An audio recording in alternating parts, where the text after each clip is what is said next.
And then Fumbus turns while he's flying through the air and shoots a magic flaming arrow right into the eye of the ghoul, pinning it to the wall behind him. Ha ha ha ha! Yes, yes, go Fumbus, go Fumbus, ha ha ha! Now, what's that? I've already told you this part 3 times. To tell you any more would invite disfavor of the gods. Do you want disfavor of the gods? I didn't think so. Okay. Alright. So Hakon found out later that this Blackjack, the very person who swooped in to save the assumed king killer at her execution, was a hero vigilante who hadn't been seen in Korsova for many years. Dead kings. Hero vigilantes. Ah, this was brewing to be an epic story after all. Now Hakon, Lenny, and Fumbus just had to avoid the plague. Hello, Dungeon fans. It's Friday night. It's the Liching Hour. I'm Kevin from Level 9, and tonight we are playing the Pathfinder Adventure Card Game, Adventure 2. We are beginning the second adventure in the Adventure Path. Is that what these things are called? Yes. The Adventure Path. We're starting Adventure 2, which has a series of scenarios in it. We just finished up the first adventure, series of scenarios. Yes, this Adventure 2 is called 7 Days to the Grave. The particular scenario we're playing within 7 Days to the Grave is Rats in the Sinking Ship. When we last left our heroes, Hakon, Lenny, and Fumbus, they were witnessing an execution. They had just chased down the assumed king killer, a young woman, a painter, who has been accused of killing the king. Hakon captured her, thinking that she would stand a fair trial. After he chased her and he got a good look at her, he didn't think she seemed like the type that would kill a king. But because he is part of the royal guard and the royal police force, a ranking member actually now, he, brought her in good faith, and she was immediately swept up. And literally, they took her out of his arms and marched her to an execution thing where the queen was there. It was obviously a huge thing, huge setup for her to save face and try to gain some goodwill from the crowds and everything. The city is still rioting because they're upset that the queen's taken over after the king died. I don't know what else they expected to happen. Oh, there's probably a lot of conspiracy thinking that she killed the king. That's the big thing. And she wanted, of course, if you got somebody the whole city thinks you killed the king, you want to find the actual killer and execute her in front of everybody. Who the fuck cares if it's a innocent person or not, right?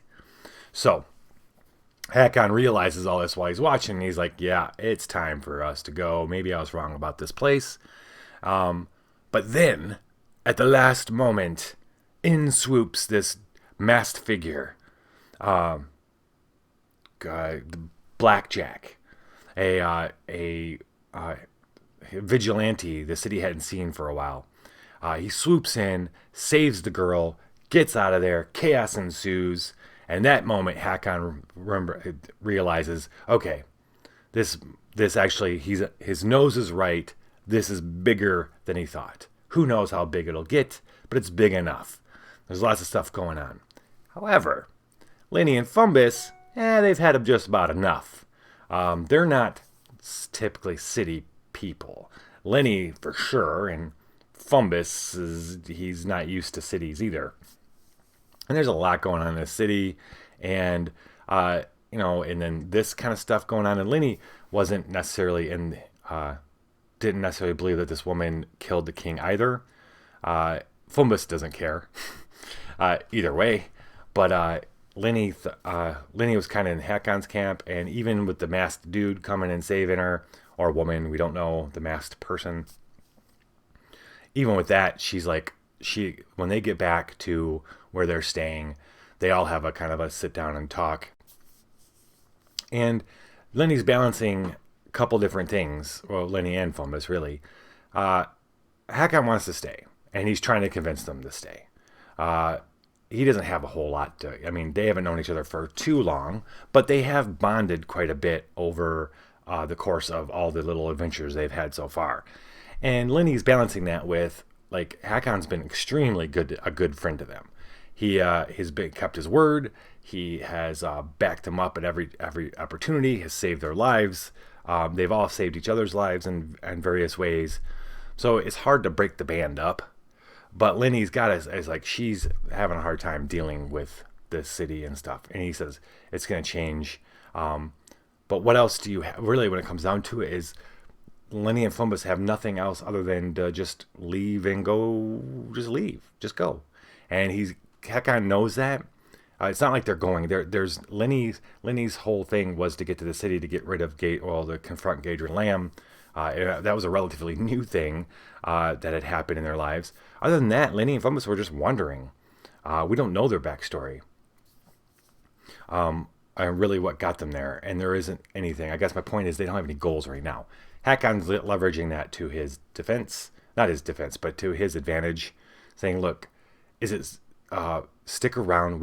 He reminds them they got room and board. Good room and board. They're getting paid.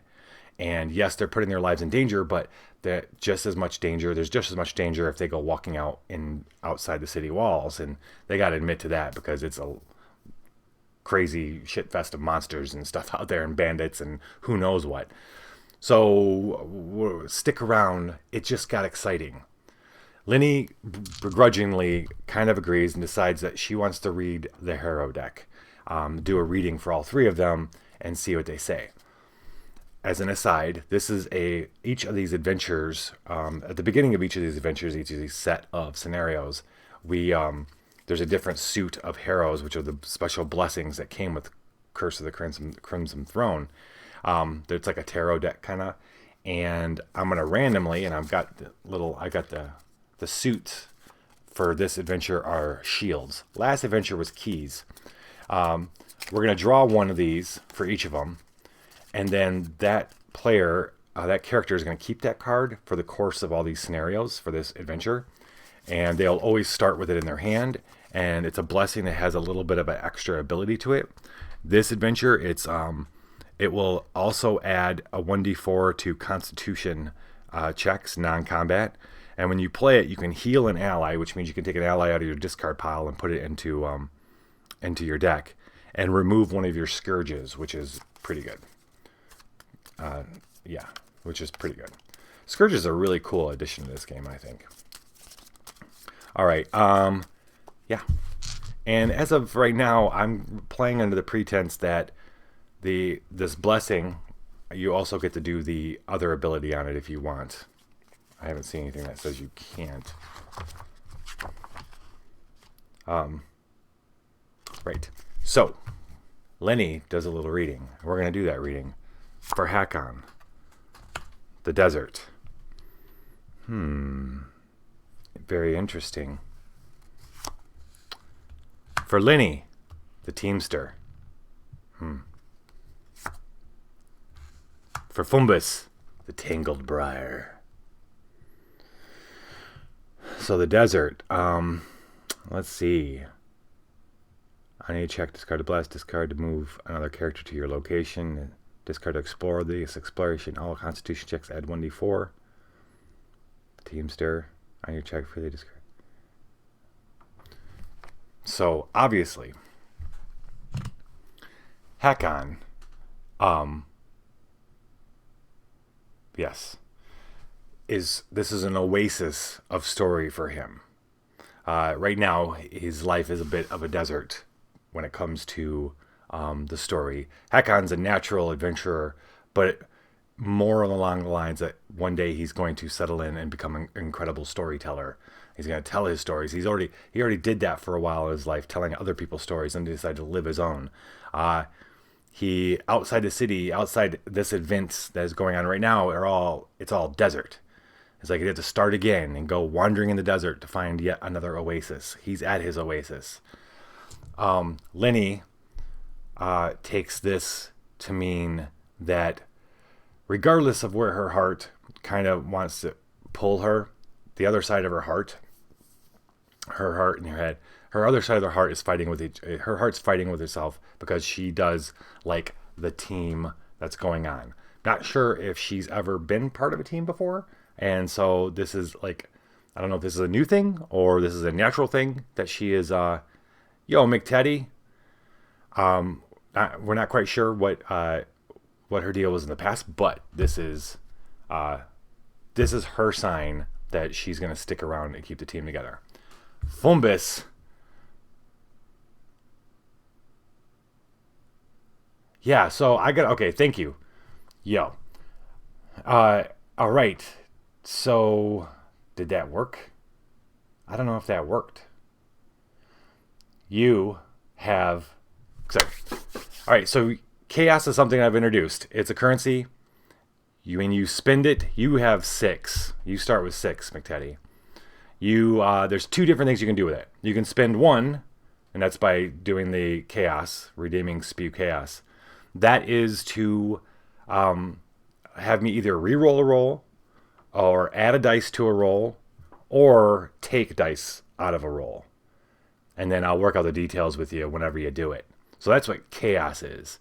And you're more than welcome to take dice, give dice, do whatever you want. It's all part of the chaos.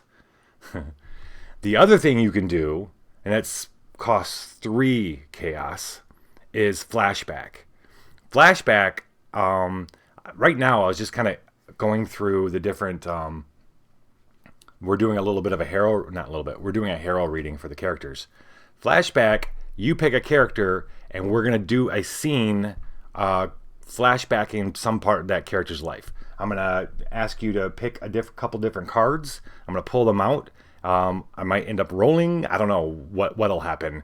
But the idea is that we would take and see if we can't take a glimpse into some part of their life from before. Like I was saying, just as you pulled up, Lenny, we're not sure if she's ever been part of a team before or not, so I don't know if this is a natural thing or if this is something that she's just finding comfort in now. But this card, when she does her hero reading, kind of gave her a sign that she wants to keep the team together. Fumbus is a tangled mess of everything. Fumbus is, let's see, the tangled briar for Fumbus. To make it easy on myself, I want to say that he's the most complex of the readings. There's more going on in Fumbus's mind than even maybe Fumbus realizes are going on with him. He's dealing with a lot of different aspects.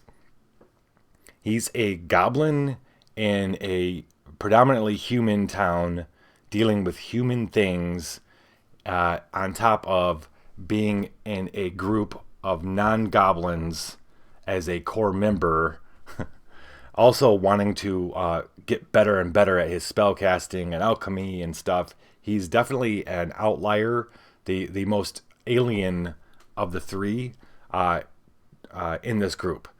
So it would make sense that he's like a constant, like the biggest thing that keeps him going is Hakon keeps providing him this whole experience keeps providing him places to throw his bombs, and that he just keeps going till the next bomb goes, not dealing with what's going on intellectually or emotionally with him, and that's something that's going to need to be figured out at some point for him.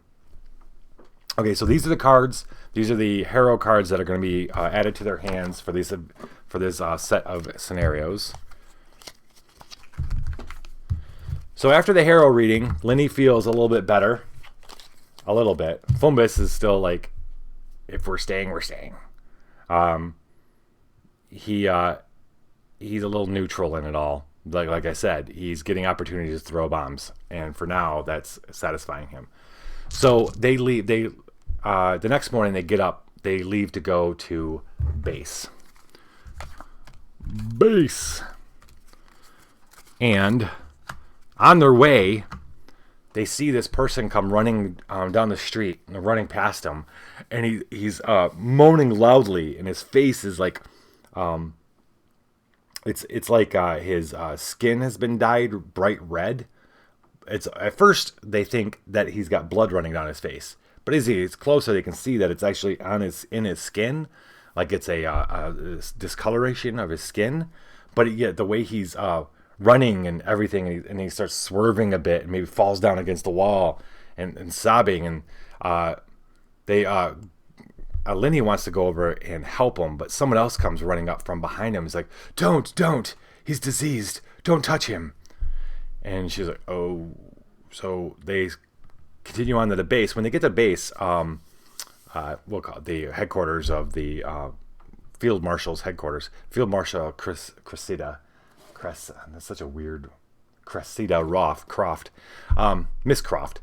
She tells them that a plague has broken out in the city almost overnight.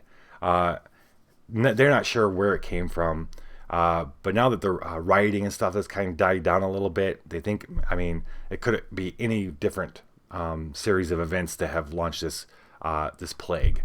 The healers are calling it the blood veil. It starts at the top of your head and starts coming down and slowly turns your face and head and everything red until it gets down to your heart, and then your heart just gives out. Apparently it's very painful. Blood starts running out of your nose and your eyes and all that shit.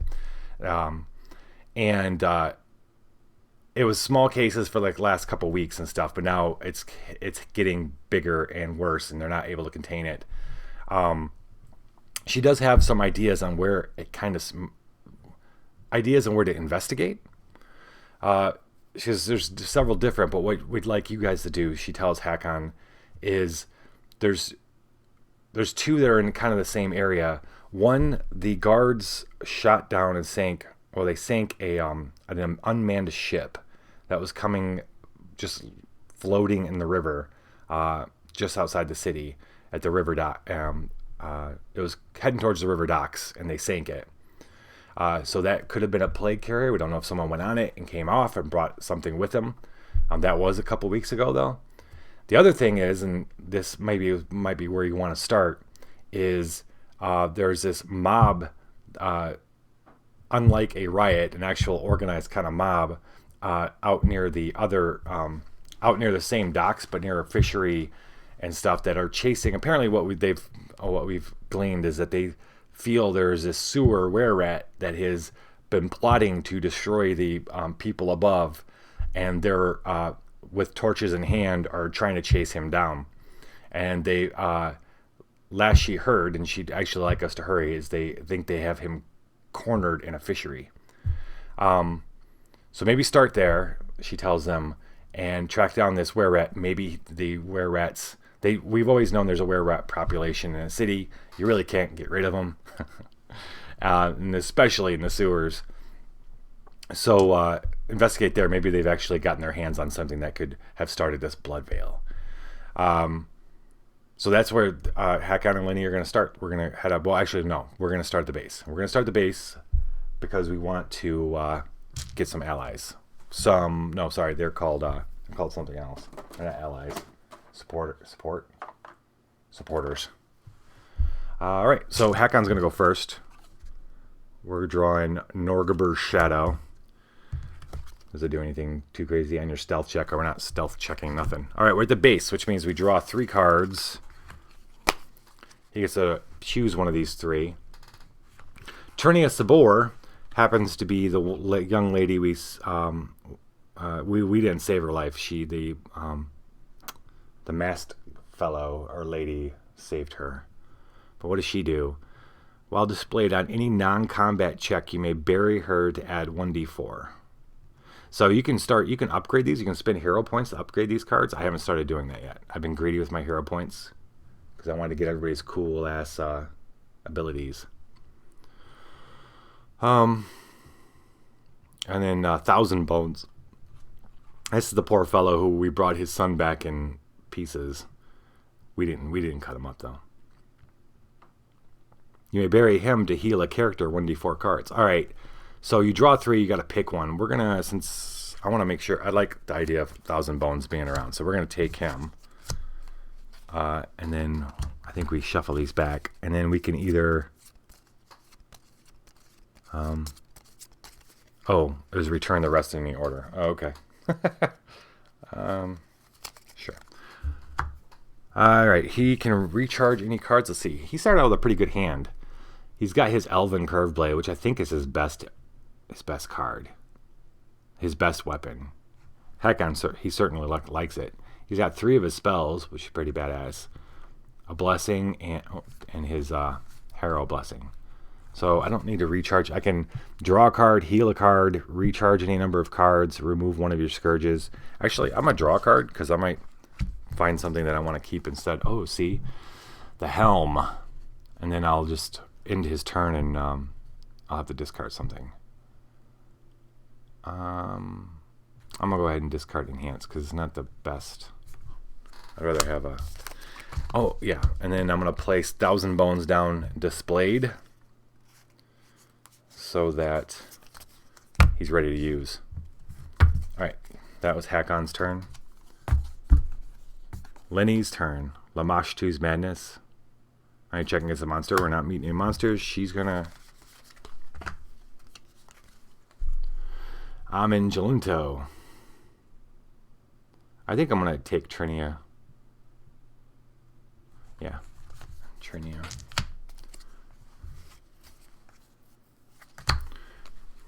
Her hand's interesting-ish. Let's see. She got her Harrow deck. She's got 3 blessings, a Burst Bonds, and a Porcupine. Porcupine form. Assume Porcupine form. I'm going to do the same thing. I'm trying to have her draw a card, and she's going to have to discard one. Confusion. I'm going to discard a... her Harrow deck. Alright, and finally, we're racing 3 turns, but I think it's going to be worth it. Sands of the Hour. Nothing really happens. Fumbus is going to draw all of them. And I think he's going to take Vincarlo Rossini, the Water Dancer. On any combat check after you roll, you may bury to add 1d6. Yes. Yes. Fumbus has all his Noxious Bomb, Acid Flask, Boots of Friendly Terrain, which I think is a pretty sweet. Yeah. On a local check at a wild location or a local check to close or to guard, recharge to add 1d8. Light Crossbow and the Midwife. This is a Midwife. And I drew a card, so I got to discard.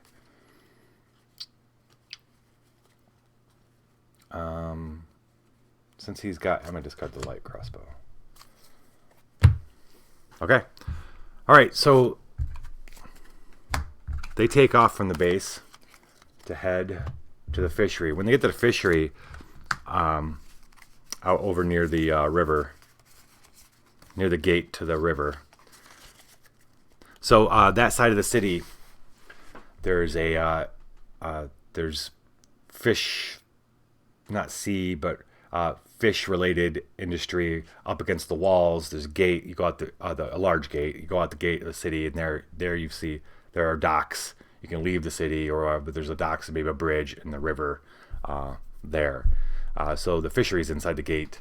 There's a crowd of people around. None of them are courageous enough to go into the fishery itself. They know the were-rat's in there somewhere. It's dark, and maybe this one's been abandoned for a while.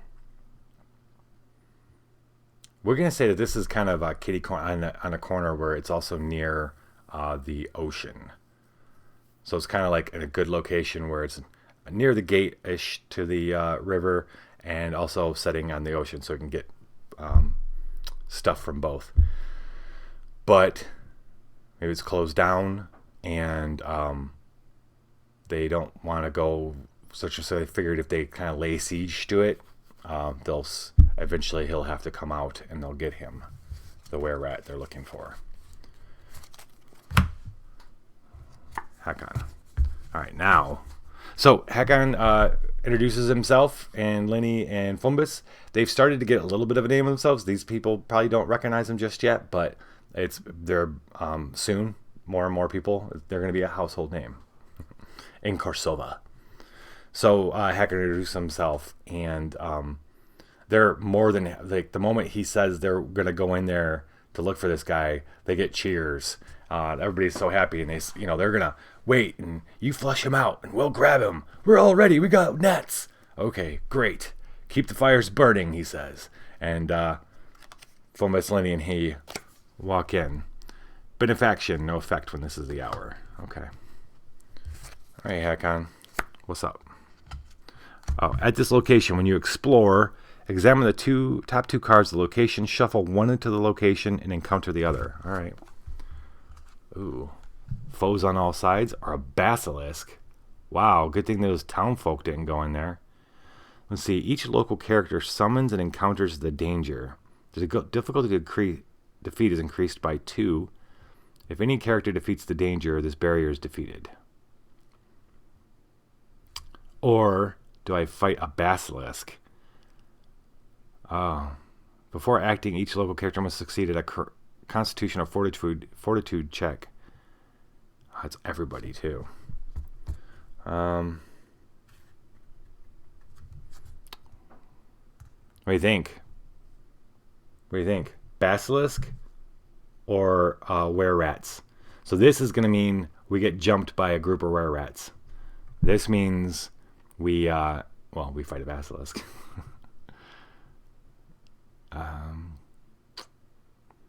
I don't know which is worse.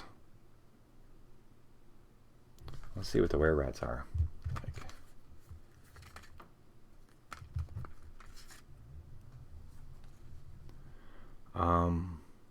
So McTaddy, I believe you spent, if it worked like it's supposed to.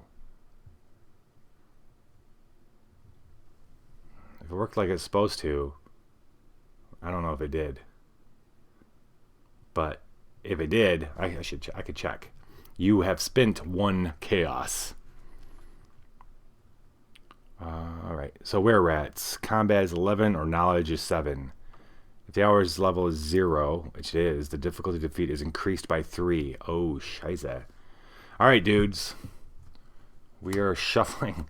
We're not going to fight the were-rats. We're going to shuffle them back in. This is going to be an interesting location. And of course, this means I'm going to be putting it right back on top.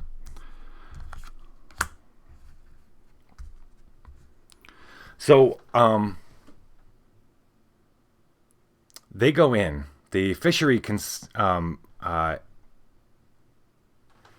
is 2 primary buildings, kind of like a low one floor kind of place where they probably by processing they cut up the fish. It smells like they have long tables where they cut up the fish and package it up, and then like a larger kind of place where it probably isn't used a lot anymore, like it's like a barn.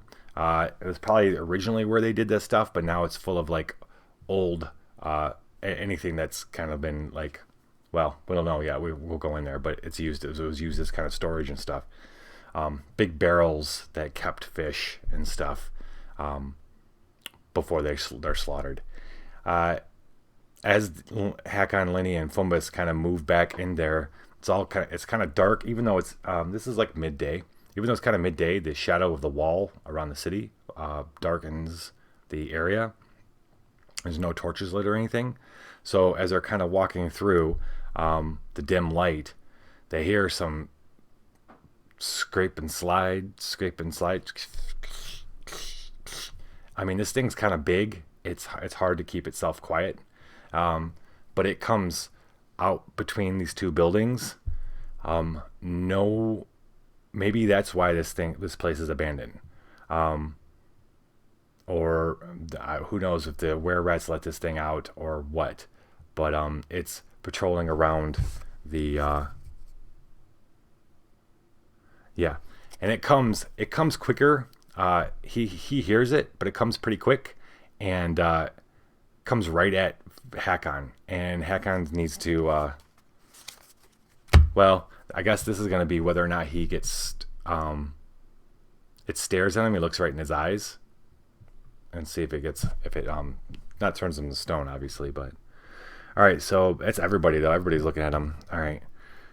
Must succeed a constitution of, or fortitude of 8. Okay. So he's got a D8 in constitution. He also has our shields harrow, which you can discard to add 1d4 to constitution non-combat checks. Booyah. And that's local strength check is his thing. No. All right.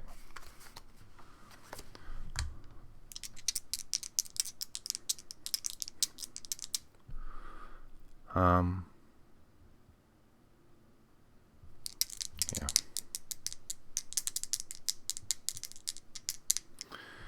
I'm assuming. Okay, this is it. On any check, discard to bless.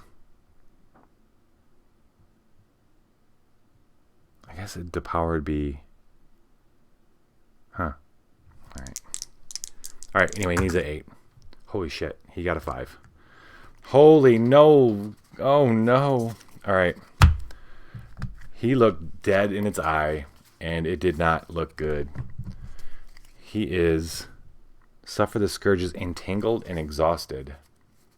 Okay. Exhausted and entangled. So, entangled is you cannot evade or move. Exhausted is on each check or step, you may play no more than 1 boon. At the start of your move step, you may end your turn to remove this scourge. That would be like right in the beginning, I believe, of your turn. So in the beginning of his turn, he can skip a turn to get rid of it. All right. All right, that's just him now. We've got to see Lenny has a D8. She also has her Teamster adds a D4.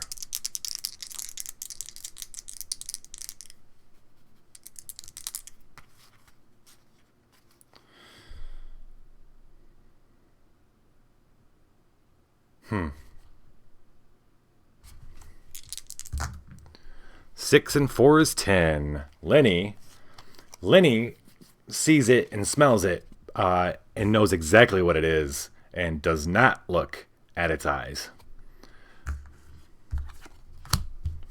She's encountered one once before, I think. And then, Fumbus. Oh, Fumbus. Okay, he's got a D8 as well. D8. He is going to use his Tangled Briar to add a D4. What does that do? It also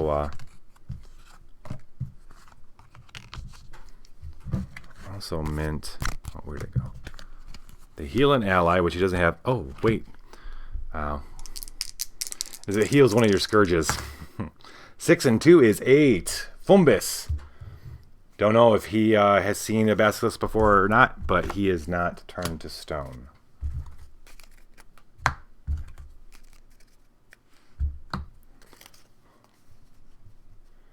Yeah.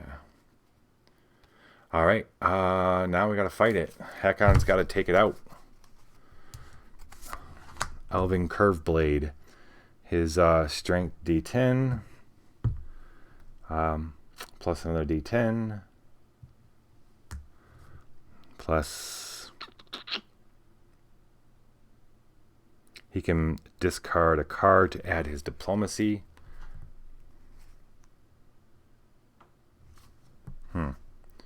I'll take a chance and discard the helm to add his diplomacy, which is a D8 plus 1.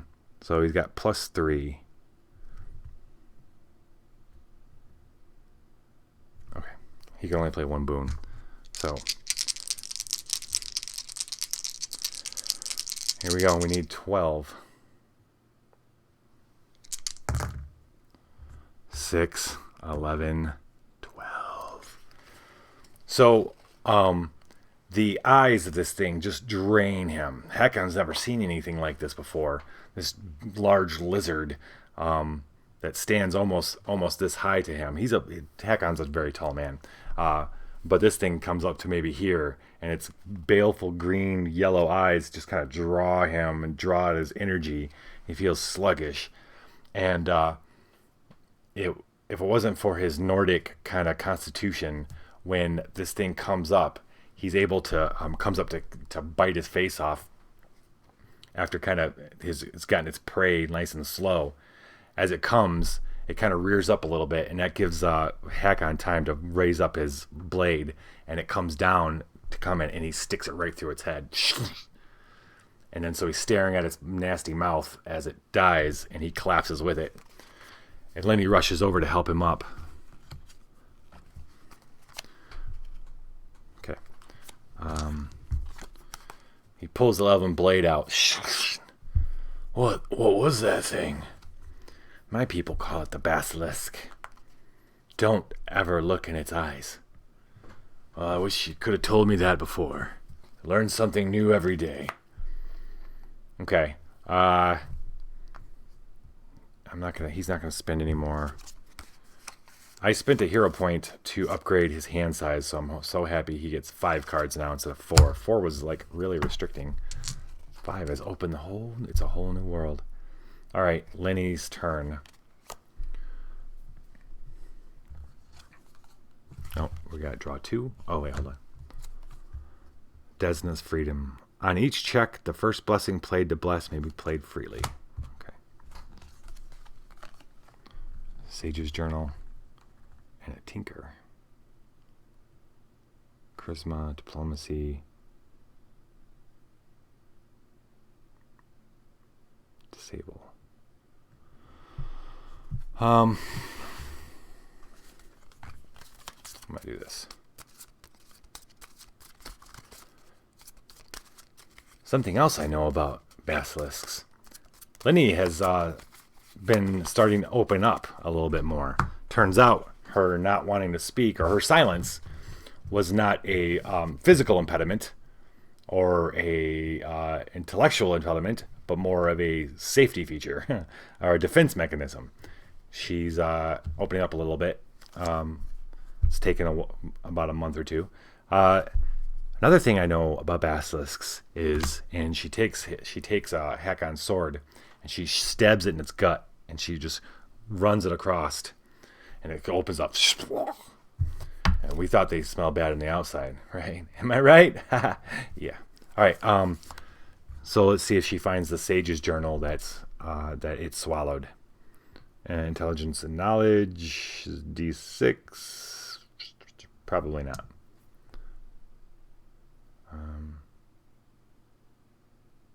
Well, I could do Trinia. Let's see, what's this thing do? Sage's Journal. On your check against a Storybane, revealed, add 1d4. That could be fun. Sure, why not? We're going to bury Trinia to add a 1d4 plus 2. So it's already a 2. So she just needs a 4 between these two dice. 3 and 3 is 6. Sure enough, the guts spill open and a book falls out. And a couple other weird little things, like half digested something or other, and a finger. But it's the journal that Linnea say. See? She picks it up, wipes off the goo. There's a lot of writing that hasn't been messed up by the stomach juices inside the basilisk. All right. 1, 2, 3, 4, 5, 6. I'm gonna go ahead. She's gonna play.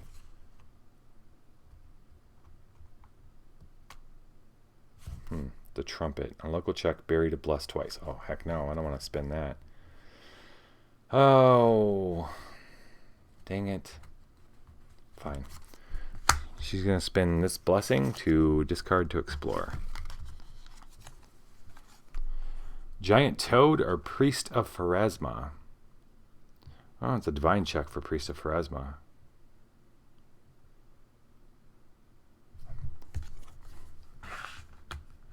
Oh, wait. This will be a shuffle back in. So she opens up the book and looking through it, That's the first thing she reads. Well, we'll see. We got a divine check. Her divinity is a D10 plus, plus 3 now. I've been upgrading her and her wisdom checks. See little check boxes there. Booyah. So divine's wisdom plus 1, and wisdom check is plus 2, so she gets plus 3. Plus 3 is 6. So the first page or two, she realizes she's reading some cleric or some holy person's journal. That's where this comes in. Yeah.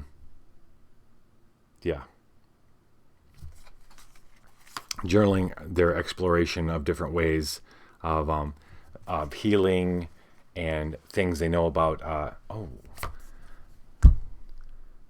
Yeah. Right when she starts hitting on, like within the first page or two, it briefly kind of alludes to some kind of sickness. So Lenny starts getting really interested, but Fumbus goes bounding off. Because they are supposed to be exploring at this point. Alright, she's going to keep that because you can bury to heal a local character. 1d4 plus 1 cards. That's a good ally. Really good. I got 6 cards. I either discard one or I explore again. I say we explore again. With what though? Get rid of my porcupine? That's like my main way of kicking people's butts.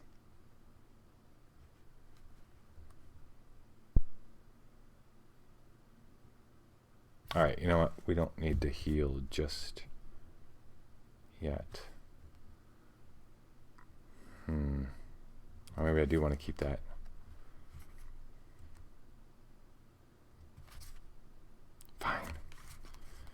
Fine. Okay. I'm going to play a porcupine to explore again. Giant toad or foes on all sides?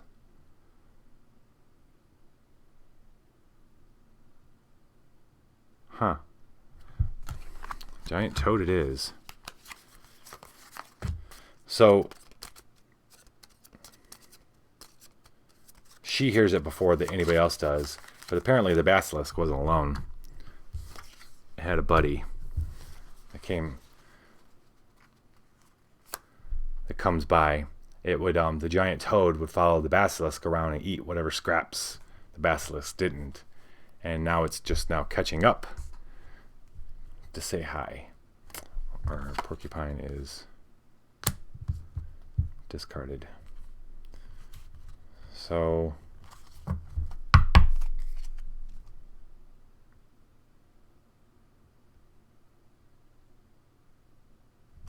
she's going to cast Confusion to evade it. Another local character may encounter it.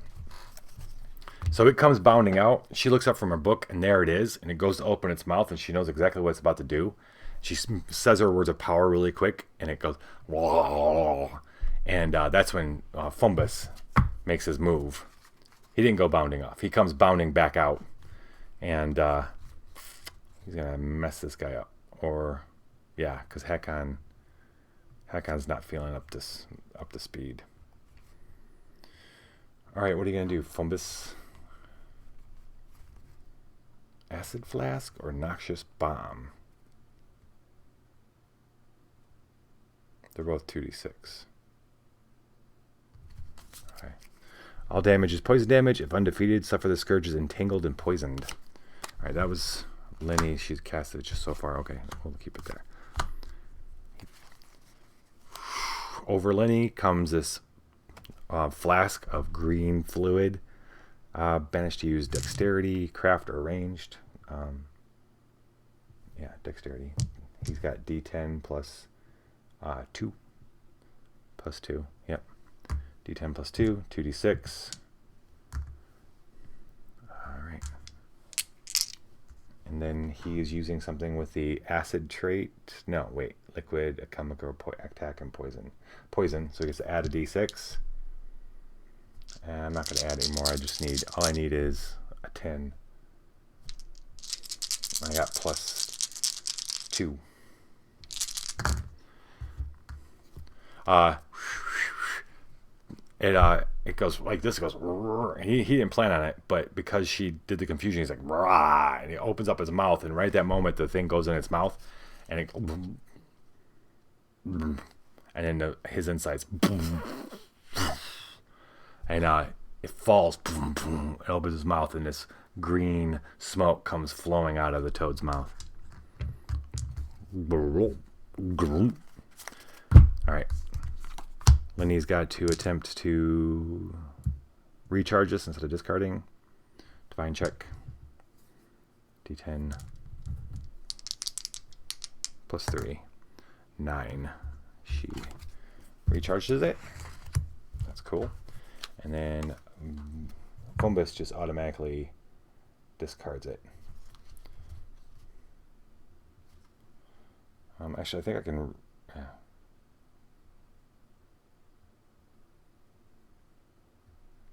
Succeeded at craft 6 to recharge it. I did not, so I discard it. Wait, that was this. Okay, Lenny is done. Her turn is over. Your turn is over. She's gonna draw to 5. I'm passing it to Fumbus. Fumbus, no effect for prayer.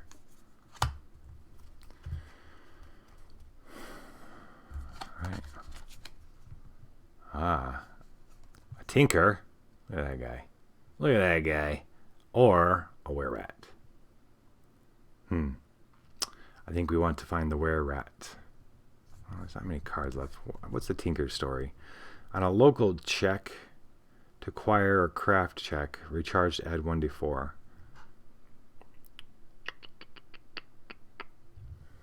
I don't know. Charisma, he doesn't really have the stuff, so we're gonna. So, Fumbus had while Lenny was tearing open the stomach of the basilisk, he had went over to the door to the smaller building, and kind of gone in, and he was looking around when he heard the toad come out. And he ran out and grabbed his alchemical, his noxious bomb, threw it. We all know what happened. Meanwhile, the person that was waiting and hiding in the fishery, a were-rat, who is not the were-rat that the crowd is looking for, but is a henchman of that were-rat, he saw Fumbus, but he doesn't know that Hakon and Lenny are out there. And he comes rushing out to grab Fumbus out from behind him. From inside the building.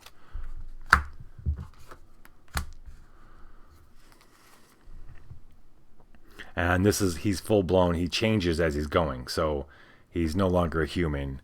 He's a full blown rat man. If the hours level is 0, which of course it is, the difficulty of defeat is increased by 3. Of course it is.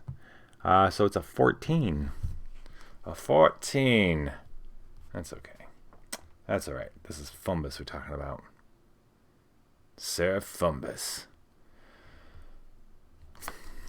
Acid flask. Yep. So Fumbus though hears the flopping of the feet behind him on the wood, and he throws his noxious flask, sees it go into the toad, hops up on a banister like that.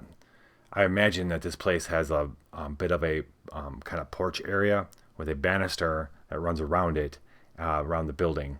Or around the back half at least, to maybe loading doors or something.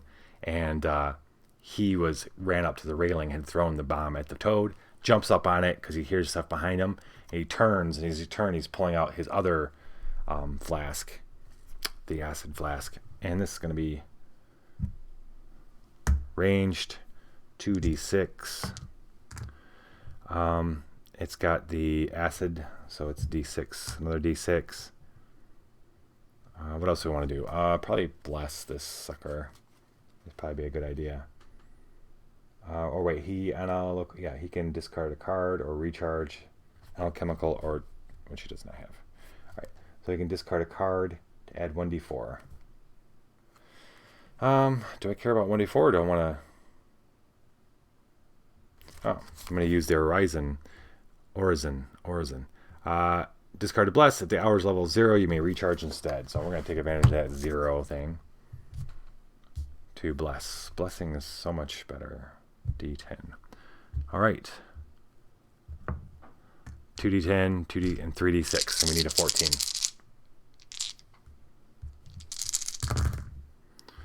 Wow. All right. Look at that. 9s and 5s and 6s. Oh my. So this were rat doesn't have a chance. He's coming out, and Fumbus is jumping up and jumping around. He's got this out, and he plants it right and hits him in the face with it. Psh, as it starts going, it's squealing, screaming.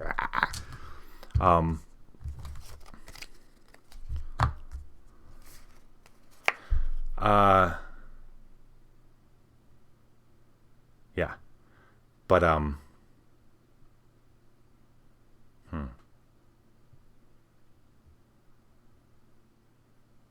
yeah, so he kills it. Definitely.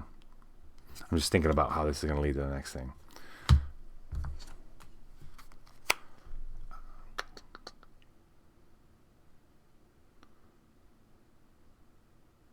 Are these closing? That's one thing I gotta say. These are were-rats closers. Closing. Yes. Okay, good.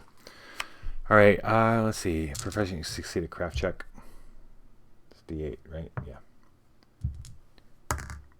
Got it. All right. He's gonna recharge this. Okay. So we killed a were-rat. We can close this location. To close our guard, we gotta do something, and this is how we're gonna play it. So the were-rat goes nuts, sinks to its knees and falls, and they watch it kind of turn back to being human, and its face is all screwed up. Whoever it was, face is all ate up. There's a little bit of blonde hair still left. Bigger dude, kind of stocky, and Hakon walks back a bit and waves the townsfolk in, and they come hurrying. They gasp at seeing the basilisk. They look at each other like thanking the gods that they didn't go in by themselves. Especially when they see not only a basilisk, but this giant lizard, but a giant toad. But then they see the were-rat, or the body of the man, and they gather around. And one of the guys, he's like, I don't think that's him. I don't think it's him. I don't think that's Gearig's. That's not Gearig's, right? Gearig's got black hair, small, thin, rat-like. This guy doesn't look like a rat. You sure this is a were-rat? Ah, yeah, he was full-on were-rat. He changes back. That's how the weres do. Now, Hakon is familiar with weres, mostly were-bears, from where he's from. He hadn't really encountered were-rats before. I guess he never really figured there were were-rats. Werewolves are pretty rare, but he's never actually encountered one, but he knows of them. Were-rats are kind of new. It's a southern thing. He says, is that your guy? I don't think so. This might be one of the guys who works for him. They're like a gang, you know. All living underneath their feet. It could be anywhere. Yeah, it could. Well, I suppose we should search the place. They go into the main place where they do the packaging, that building, and they don't find anything. And they go to that other place, which is like kind of like the barn. And as they go in, they notice it's like, it obviously is one side of the barn was used for storage, and the other side they must have it was a little bit over the water. Didn't realize that, but it's a little bit over the ocean water. And Hakon looks over, and it's actually pretty deep there, and it must be they must have brought at some point boats would bring in. And he looks at the wall, and there's a lot has been boarded over. The barn had set a little bit over the water, and boats will come in, take off their fish, store them in the barrels, and the barrels will go to processing. But it looks like it hasn't happened in a long time. And then he hears Lenny saying, Hakon, come now, from the other. Wait, who are we? No, Fumbus and Hakon are in the barn looking at that, and Lenny cries out for Hakon, well, for both of them. They turn as they go to rejoin her at the other building. Out of the water behind them is this shark that this is one of the places where it hides to chill out, and then before it goes hunting, and it's kind of woke up to see that somebody had walked into its lair, and it could get a quick meal before the dinner start, before it goes looking for dinner. The jigsaw shark. Combat is 11. Here, we'll put this here.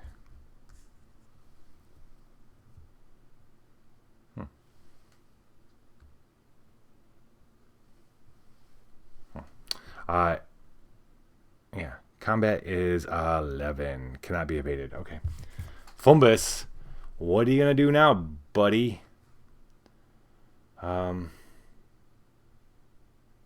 He's all out of weapons. Cool thing is we can, he can avenge him. Hakon can.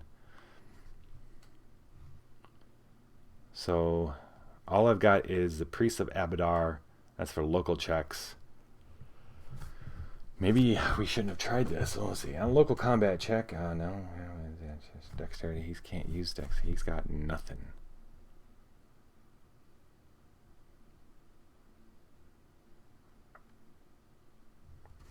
I think I can use my dexterity, a D10. Or do I have to have, I probably have to have a card to do it. No, it's like any other check. So I'd be able to use my D10. I just don't get pluses. I mean, plus dice. And I got basically a D10 for my dexterity.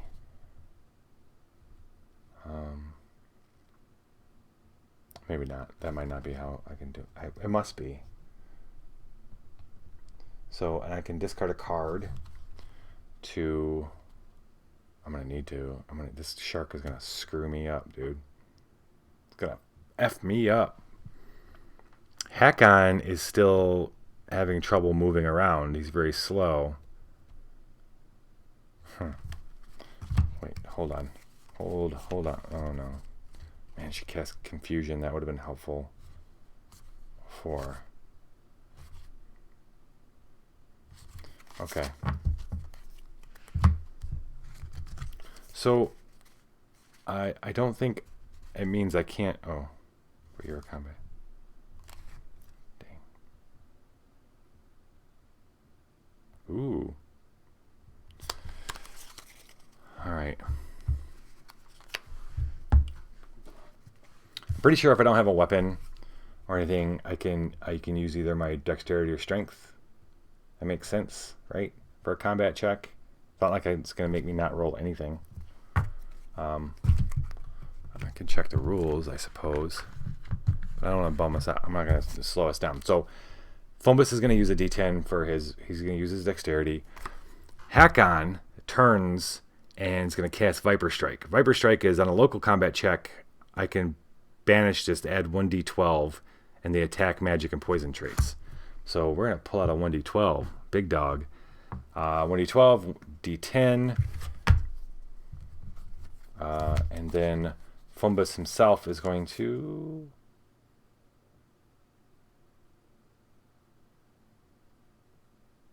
Oh. He can't use the midwife to bless. I guess he's going to use Vencarlo. We're going to blow all our supporters in the first adventure, the first location. On combat check, after the roll, you may bury to add one. Oh, after the roll. All right, we're going to roll this. I got a +1 dexterity. Oh boy, it's not best, is it? All right, screw it. We need to kill this guy now. Lenny is going to bless. Wait, we haven't blessed, right? No, we did not use a bless. We had a spell, Viper Strike. We're going to use one blessing. On a local check, bury to bless twice. So that's 3d10 total. 3d10 and a d12. +1. 10, 14, 15, 16, 17. Yes. So Fumbus turns and And so does Hakon as this thing bursts through the floor. And Hakon says a word really quick, and Fumbus dodges out of the way. And what does the Viper Strike do? Does it actually summon a snake? Let's say it summons a snake, because that's pretty cool. So Hakon, as he says this word, Fumbus ducks, dodges, dashes, and rolls out of the way as this snake shoots out of Hakon's hand and bites onto the jigsaw, the shark. And the shark flails around a bit, and it goes back down to the water, taking the snake with it. And they get out of the barn. They don't see it come back up. He's got to discard the card. Okay. That was a trumpet. Trumpet's a good blessing. All right, how many cards are in this? All right, Lenny has 5 cards in her discard. Hakon has 4. Fumbus only has 3. But Fumbus is alive, and this place is closed. Because when they go back with Lenny, they found an opening, like a trapdoor of sorts, underneath one of the tables. It was the dust had been disturbed, so you could see the line of it, a large square one, and they had opened it up, and it's a ladder going down into what they believe is the sewers. So, like, you think our man's down there? Oh yeah. Oh, they're all down there. They're all down there. They all float down there too. All right. So part of this adventure is I get to look at, when I close a location, I get to look at these and then shuffle them into another location if I want. As much as I'd love a plague mask, I don't want this thing. Does it say any of them? When you close your location before banishing its card, search it. You may shuffle all of its card into another location. Yeah, I don't want to fight foes on all sides. Plague mask seems cool, but not that cool. So I'm going to take those out. He's pretty much used up. And we're moving on to Twisting Passages. That was Fumbus's turn. He's going to draw up to 6. 5, 6. Nice. And it is Hakon's turn. The liar. Liar, liar. At the start of your check, the difficulty is increased by the number of allies in your hand. Ooh, interesting. Twisting Passages. At this location, you cannot move unless you succeed at an intelligence or knowledge check. Okay. Succeed at a wisdom or survival check to close it. Oh, you know what? Hakon is going to... Well, 1, entangled. When your location is closed, remove the scourge, so he's no longer entangled. He needs to start of your move step, he's going to pass his turn. He's going to end his turn to get rid of exhausted. Yes.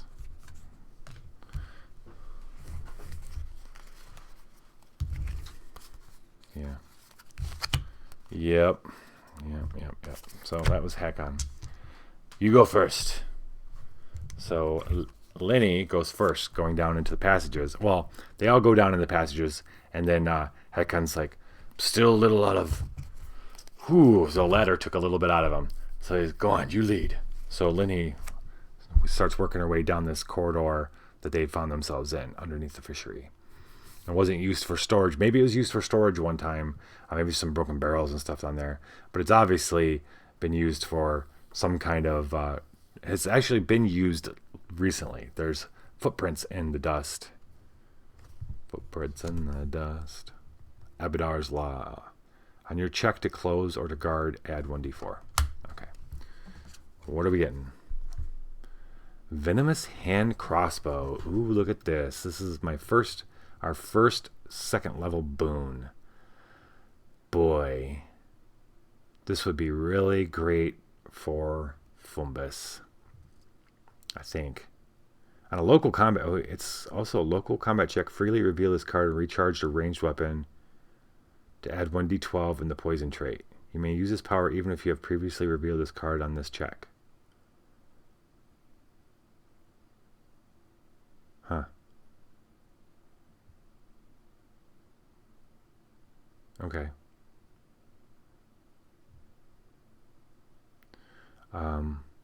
I see. I always, ever since I found out that you could have a hand crossbow, I always loved the idea of a hand crossbow. Okay, this is, Lenny would like to get this for,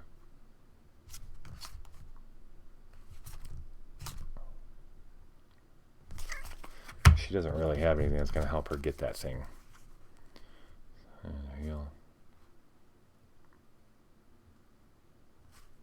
Banish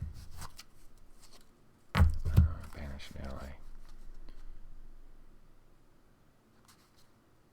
Nothing for him. Anything from Hakon that can help?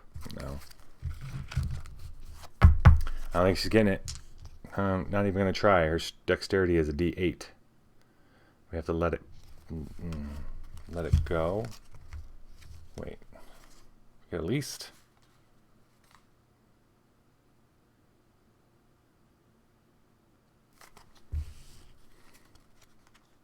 Yeah.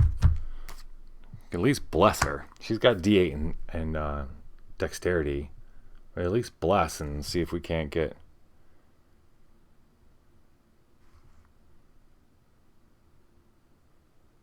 Yeah.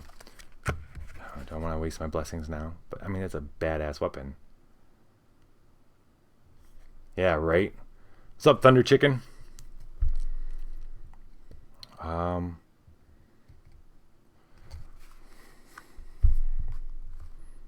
Fumbus has got the dexterity and the ranged. So it definitely would be a good weapon to him. All right, we're going to bless. We're going to drop, Hakon's going to drop Gorom's Iron on it. We're going to roll 2d8 and hope for the best.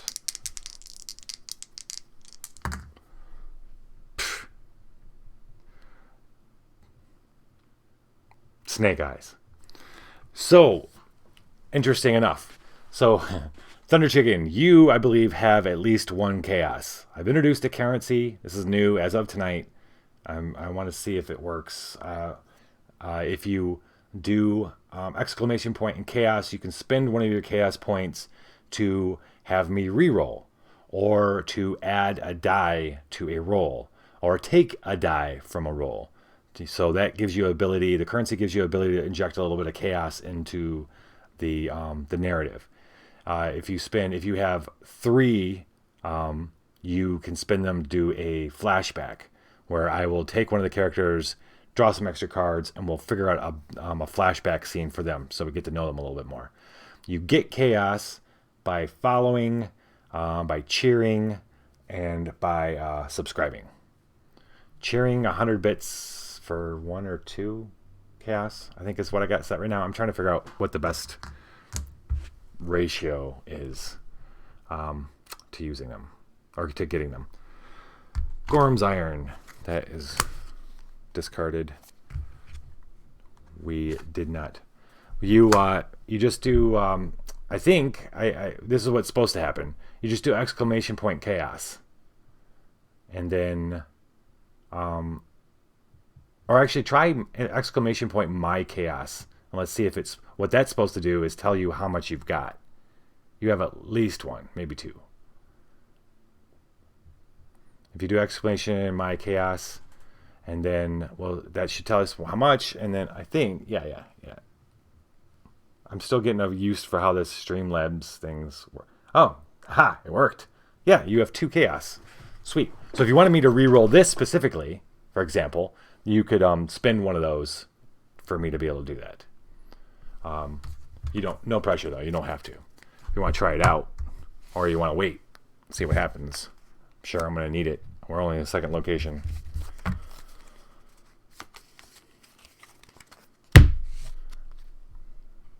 All right, so let's do this. Hey, can you try something for me? Can you do exclamation point chaos? And then do the exclamation my chaos again to see if it took 1 away from you? And I'll re-roll.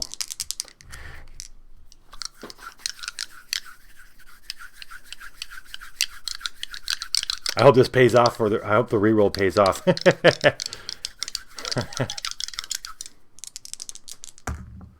Hell yeah, it does. Hell yeah. 11. Oh my gosh. Oh man, does it ever. Whoa. Hey, if you follow subscribe. Oh yeah, so I wrote that. Yeah, if we got. So that's supposed to pop up.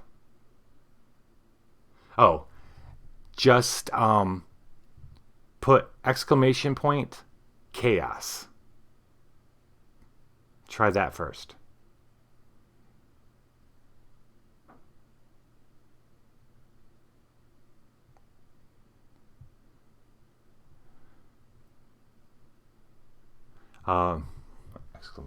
Exclamation point.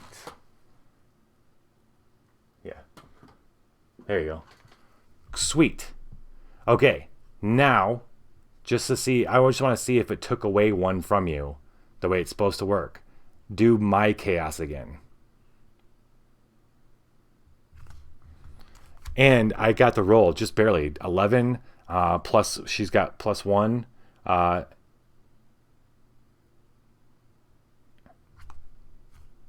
Does she have a, yeah, sure.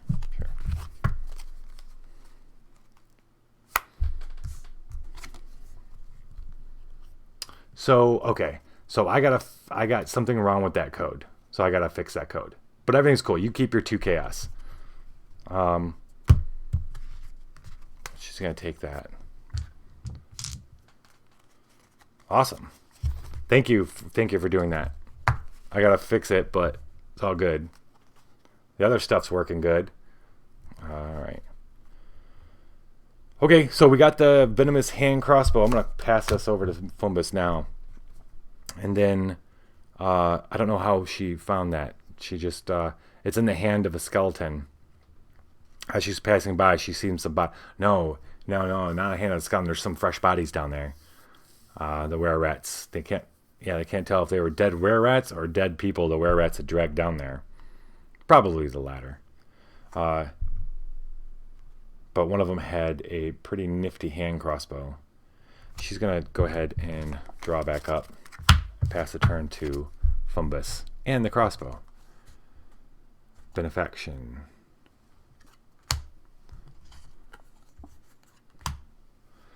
A blessing. Don't mind if I do. Wisdom divine. His wisdom is a d4. Oh boy, we're not even get this. Got it. Sweet. All right.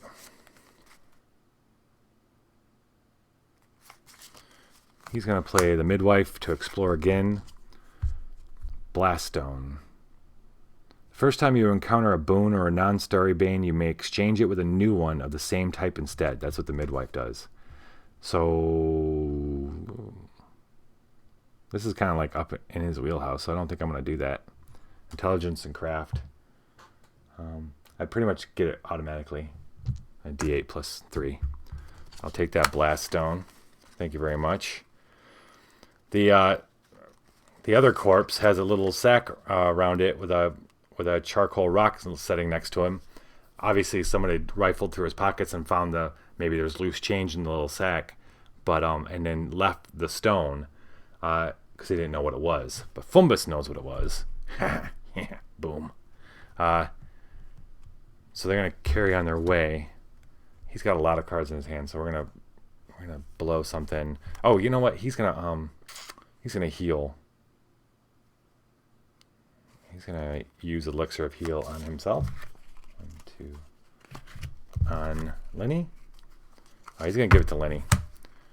So he's gonna give her an Elixir of Healing for the crossbow, and heal 1d4 plus 1.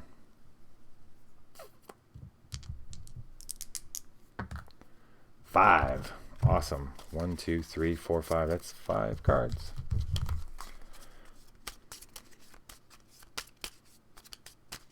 And see if he recovers it. 2 plus 3 is 5. He doesn't, but it goes in the discard. It's not banished.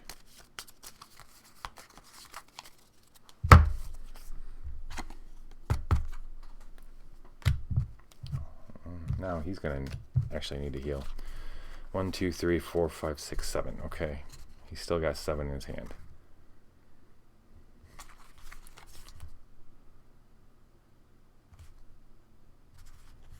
going to go ahead. Oh, you know what? He's going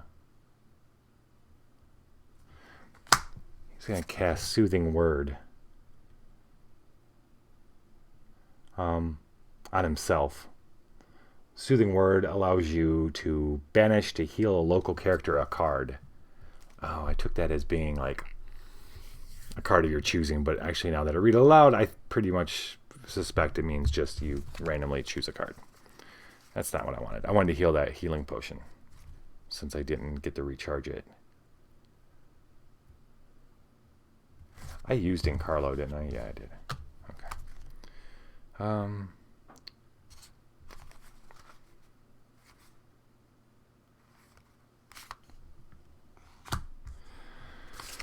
Gonna discard Explore. The exploration on checks against barriers, add 1d4. Rat Swarm.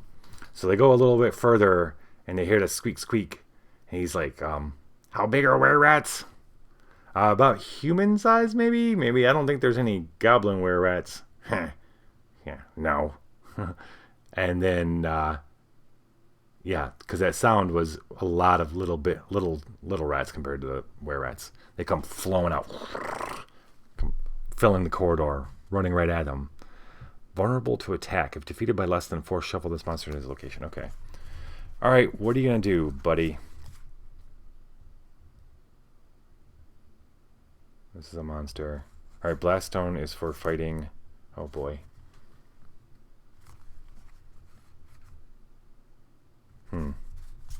Oh, right. Time to use the Venomous Hand Crossbow.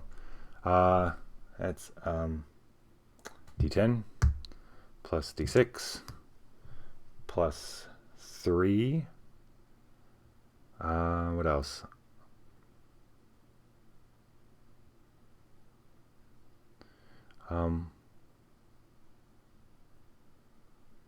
Alright, I can't recharge another ranged weapon unless...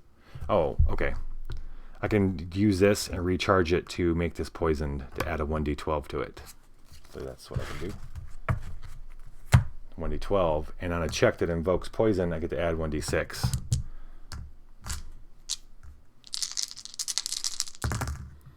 Eight. 14, 18, yeah. So, getting a chance to use his new hand crossbow is very exciting for Fumbus. And it only takes like 2 or 3 or 4 shots. They had found a little quiver with it as well, of course.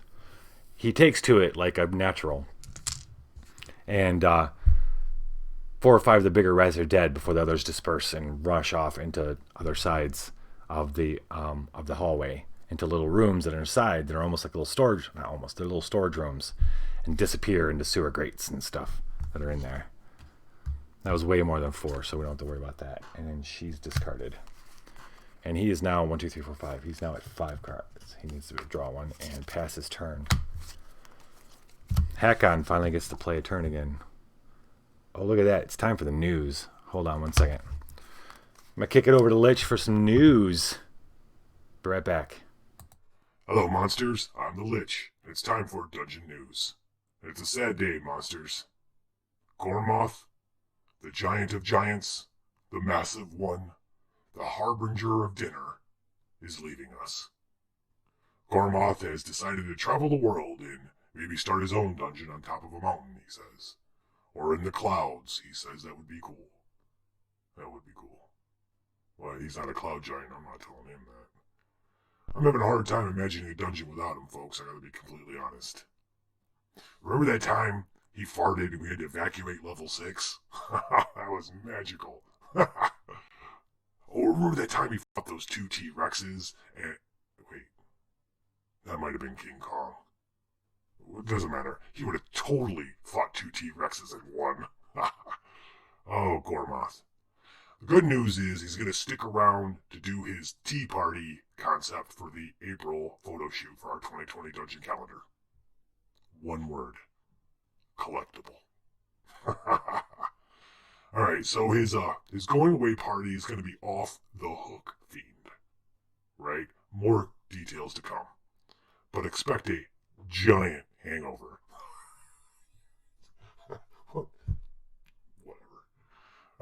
That's it for news, folks. Viva la dungeon. Thank you, Lich. All right. Hakon's turn. We're in twisting sewer passages beneath the fishery looking for a were-rat gang leader.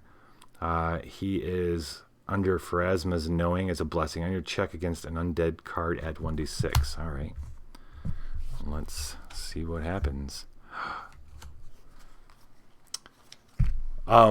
So what brought the storm of rats was Girig's himself. After the rats disperse, and Fumbus is watching that happen, and Hakon looks up, and coming out of the darkness is a lone figure. Having drove the rats to them, he comes bounding out, and we can't tell if he's trying to run past them or what, but he's going right at Hakon, who's kind of in the back.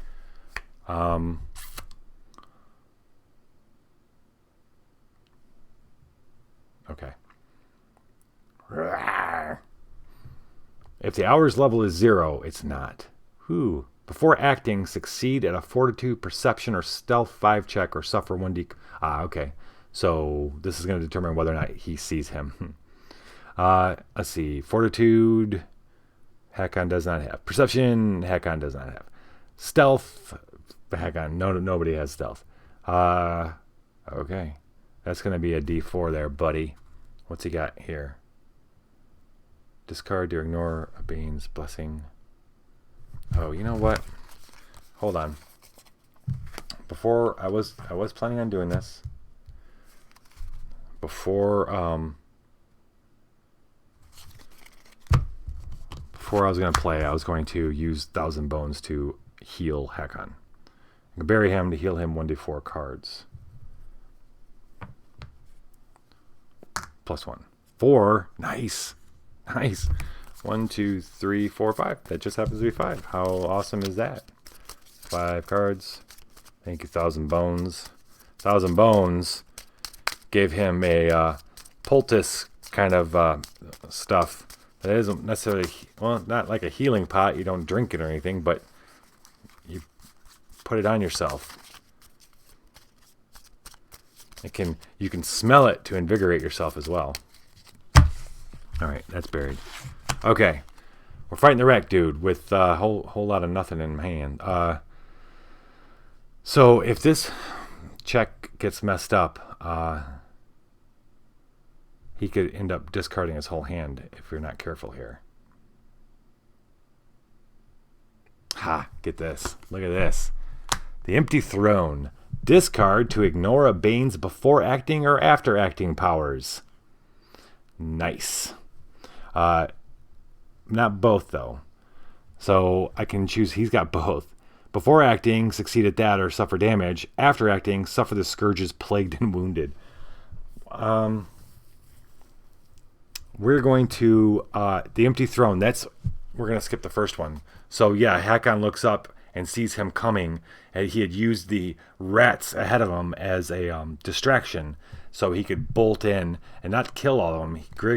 Girig's just wants to get out of there because this place probably doesn't go very far, and go where he needs to go. He needs to get out of here. He's hiding down here, so he comes rushing out of the darkness, leaps to go past Hakon, but it feels like he's leaping right at Hakon. Hakon got his Elven Curve blade out. And 1d10 plus 1d10. This is a 15. Man, if this was a 0, this would have been an 18 combat check. In a local check, you may bury a card from your hand or discard. I'm going to discard this Magic Eye spell to add his Diplomacy die, which is a d8. So we've got 2d10 and a d8. Plus 2, 3, plus 3. Okay. Plus 3. So he needs a 12 out of 28, which is better than half. Okay, that's pretty good. Pretty good. Lenny. I don't get to use a spell that often, it feels like. Lenny, sees Girig leap, she turns just in time to see Garrick leaping at Hakon, and Hakon's got his elven blade out. She has just enough time to say the one word that lights the his elven curved blade on fire. And that adds 1d4 plus 2. Nice. Sure. Where did my d4s go? Where's my blue d4? The good one. The one that's been rolling 4s all night. Oh, there you are. Okay. All right, let's do it. Holy crap, what a bunch of crap. 5, 6, 7. Are you kidding me? 7. Holy shit. That is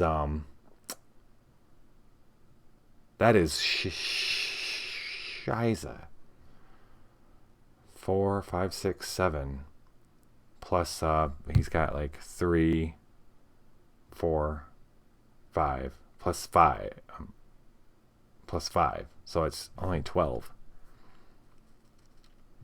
So even with the sword lit on fire, he can't. He should have brought it in close like he did with the basilisk, but he went wide and mistaking how fast Girig's was running through the air, and Girig's hits him in the chest and pushes him down as he's gonna leap on over him to escape. This hits Hakon pretty hard. Hakon's going to be discarding all his cards, but he doesn't have many cards anyway. We're going to see if Lenny's forgetting this spell. Oh, it's D10. Oh, well, she discards the spell. Okay. Okay, here. I get to use a rule that I haven't used yet very often. We get to seek vengeance. So, I think I have to bury a card is the cost. Any card, I believe. Just bury a card and you can, let's see. Who wants to take him on? It's going to have to be Lenny. But Lenny, these guys do not have...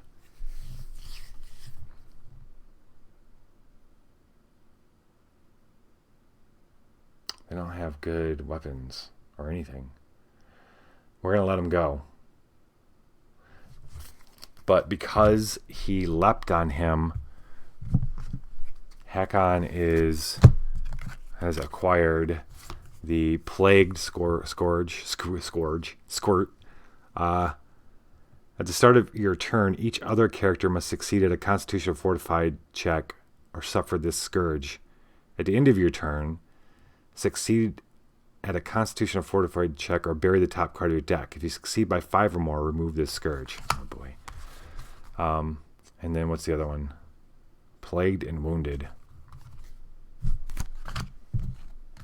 Wounded. At the start of your turn, discard the top card of your deck. When you would heal any number of cards, you may remove this scourge instead. Wow. Okay. All right. That wasn't good. Girig's goes bounding off in the dark behind them. The tunnels go both ways, and they chose to go this way, and he has now gone that way. Here we go. Okay, that was the end of Hakon's turn. He needs to make a Constitution check. It's D8. Plus nothing. He's got to make a check. He's got to get 5. Oh boy.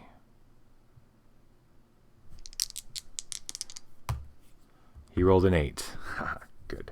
Good, good, good. All right, he's got to draw a 5. 1, 2, 3, 4, 5.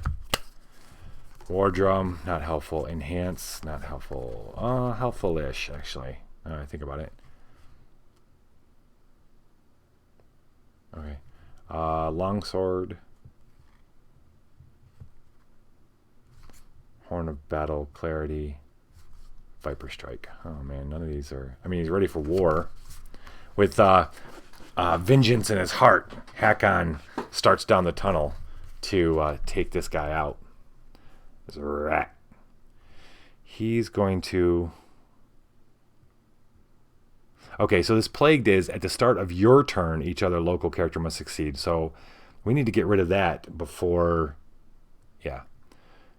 We're not going to use enhance just yet. Yeah. All right, Lenny's turn. Going after this guy, you may avenge by discarding a card. That would have been better than burying, but we didn't have any weapons and stuff. We're kind of low. She doesn't even have any of her animal forms. She's got a priest of Pharasma cure. She's going to cure. Before we explore, she's going to cure. Man, I want to heal Fumbus, but if I heal Hakon, he won't be wounded anymore. Maybe I can recharge the card and then save Fumbus. We're going to do that. Fumbus doesn't have anything. Wait, hold on. If you heal, would you heal any number of cards? Oh, never mind. Oh, and yes. See, soothing word. Fumbus's soothing word's gonna. This spell is a lot more helpful than I thought it would be. You can heal one card and or remove a scourge from them. That's gonna remove both his scourges. Awesome. So she doesn't need to do that. She's gonna cure Fumbus. So first thing Lenny's gonna do is take care of Fumbus because Fumbus looks like he's hurting.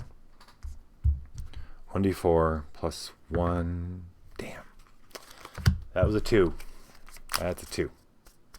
1 plus 1. That's better than nothing. Did I get the potion? I did. I got the healing potion. Awesome. Awesome. Okay. D10 plus 3 is 7. Not enough. She has to discard it. Gosh darn it. All right. She's gonna go ahead and. Holy crap. She heals up Fumbus, and because Gurig's, let's say Hakon's still on the ground. Hakon hasn't gotten up. He's hot though. He wants to kill this guy, and this guy, sensing that he knocked down the biggest dude. There's only 2 other small things he'd seen. Goblin? What's even Goblin doing here?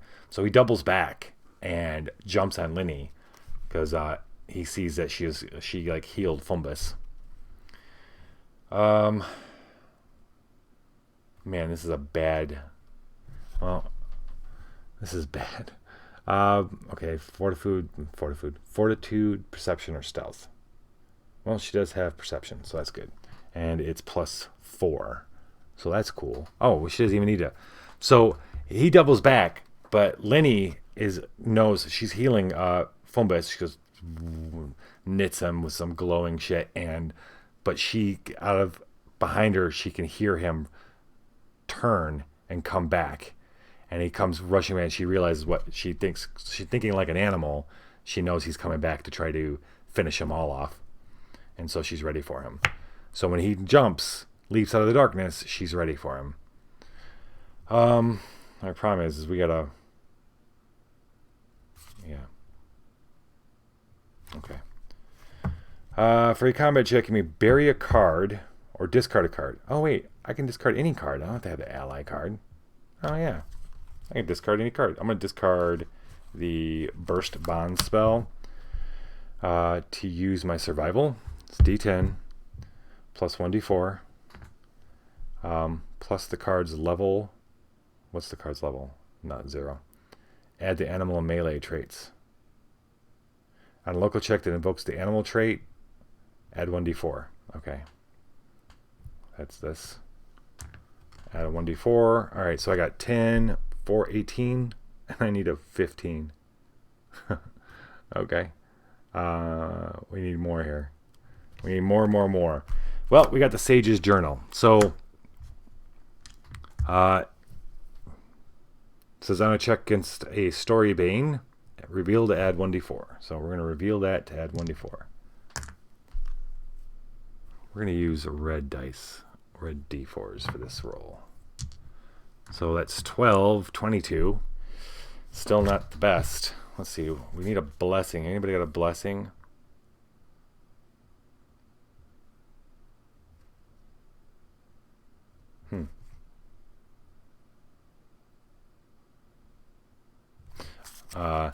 Hakon is going to blow the horn of battle clarity to startle the Girigs. 1d8 if proficient. He reveals it or recharges it. Recharges that to add 1d8 to this check. All right. That was a item. Oh, wait. No. I can't do that. Hold on. You can only use one type of boon per check. We already use an item. But what he can do is Viper Strike this shit. Snake time. 1d12. Awesome. So he hears Girigs too, while she's doing her thing. And when he leaps out of the darkness, he's going over him. Hakon whips his hand out and casts the Viper Strike.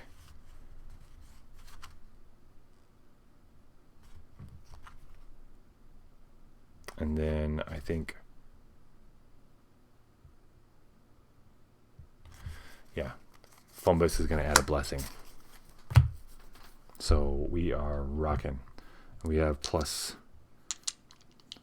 5. Oh, so there's only a 10. So I'm not going to waste this blessing. We're not going to waste the blessing. So we're going to take care of that. So we only need 10. I forgot that her survival check is now plus 6. Jeez. Okay. We're not going to mess around. We're going to use this, but we're not going to bless. What the fuck? Wow, dude. Holy mackerel. This is, look at this. 1, 1, 1 on a D12. 3 on a D10. Like, but 1 on a D, like, what? Anybody got a chaos you want to spend? Let me reroll this. Free chaos spending. If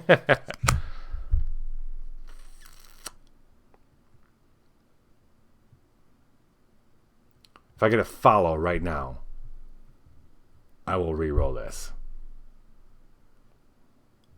Meanwhile, I'm going to see if there's anything I'm pulling on my butt. Any after...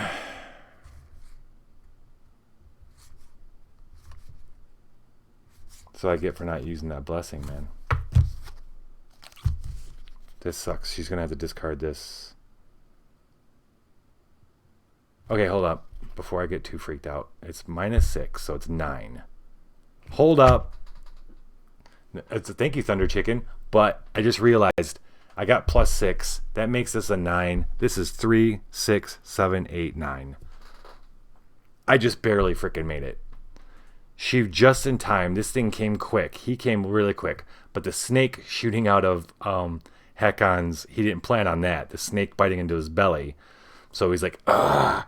And as he looks up, Lenny's there with her animal form. She's, let's pick an animal form. She's like half puma with her arms kind of changed into puma paws, and her mouth kind of opens up and becomes the jaws of the puma. And she grasps him and sinks her teeth into his neck. And they go rolling, snake, rat, and puma. He's gonna discard that. This is a check. And he is barely dead. He fights back. Hey, man. Yeah, all right.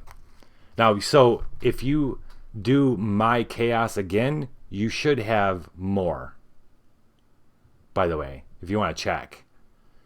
I got it. It's set for, well, the lowest I could set it is if it's 100 bits, you get more of the currency. So you should have at least 1 currency right now extra. So you should have 3. If you do yeah. Booyah. It's working. Awesome. Thank you. Now I just got to get the redeeming right. All right. So that kills him. Grig, Hakon gets himself up. He's not feeling so good, and he sees Lenny and Girigs in a pile. The snake slithers off, And then Lenny puts up her head. He goes, Lenny? She puts up her head. She gets off him. She turns and her mouth's full of gore. She spits it out. She goes, this is filthy. And he could see that she's cut up a bit. And she is now wounded and plagued as well. Okay. That sucks. But, yeah. Now we got to close this. Closing is wisdom or survival 5-7. Awesome. Because she's the best one to do this. Because she's got a +6 right now for survival. So all she needs... Nope, she's made it. 8. All right, we close the Twisting Passage. Let's get out of here. This place is filthy. Anything in here we want to keep for the next location? Hell no. That crow would be kind of nice, but we're going to pass it. Okay, so they... hold on. Actually, they're going to get out of here and just... Well, they are. Actually, they are. Just going to draw to 5, 3, 4, 5.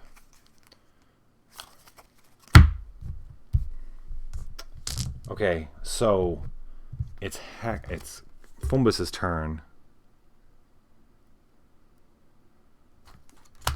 All right. He's going to cast Soothing Word. To banish. Okay, yeah. To heal he's going to heal Hack on a card.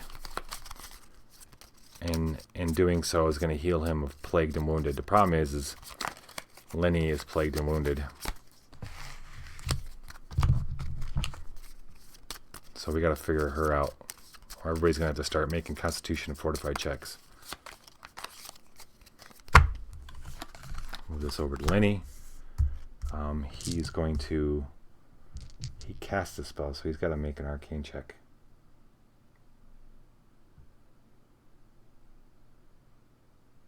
Oh boy. He is not proficient in this, so he's going to have to banish this Soothing Word. Unless he rolls really, really freaking good. Oh, he ain't going to make this. Oops. Alright, he's actually got a banish Soothing Word. That was a nice little spell. That is gone now. He does not have enough to take care of it. It did its job. So, they drag their rare rat's body out into the fishery and to the waiting. He's changed back, and sure enough, he's a dark-haired, rat-faced man with moles all over his face. The people cheer as he comes up. They come up, and they start looking through his body, and he's obviously he's got he's a diseased kind of carrier. They find something in a pocket. It's a scrap of paper that is scrawled in it is his plan to end the topsiders, and terrible spelling, and it starts with one gather. It's like a short list of like gather people, get weapons, and set fire to homes, and it's obvious that his plan was kind of childlike. If he wasn't, judging by what's written on the paper, he's not some. If he did spread this plague, what's it called, the blood veil, he did it completely by accident. He doesn't seem to be a mastermind of any of that. At least that's Hakon and Lenny's take on the whole situation after seeing that. So even though Lenny's feeling pretty sick,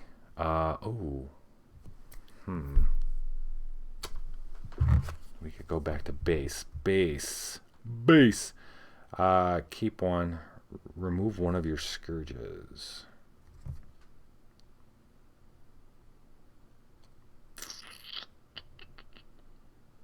I think she's going to go back to town.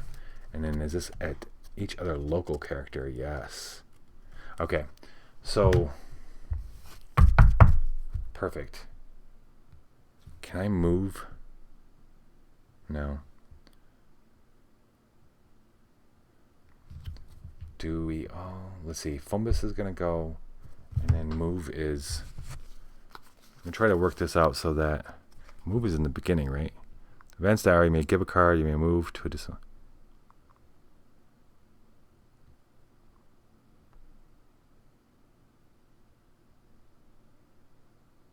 Okay, yeah. Move is before explore. So it's closed. Automatically move at the beginning of your turn.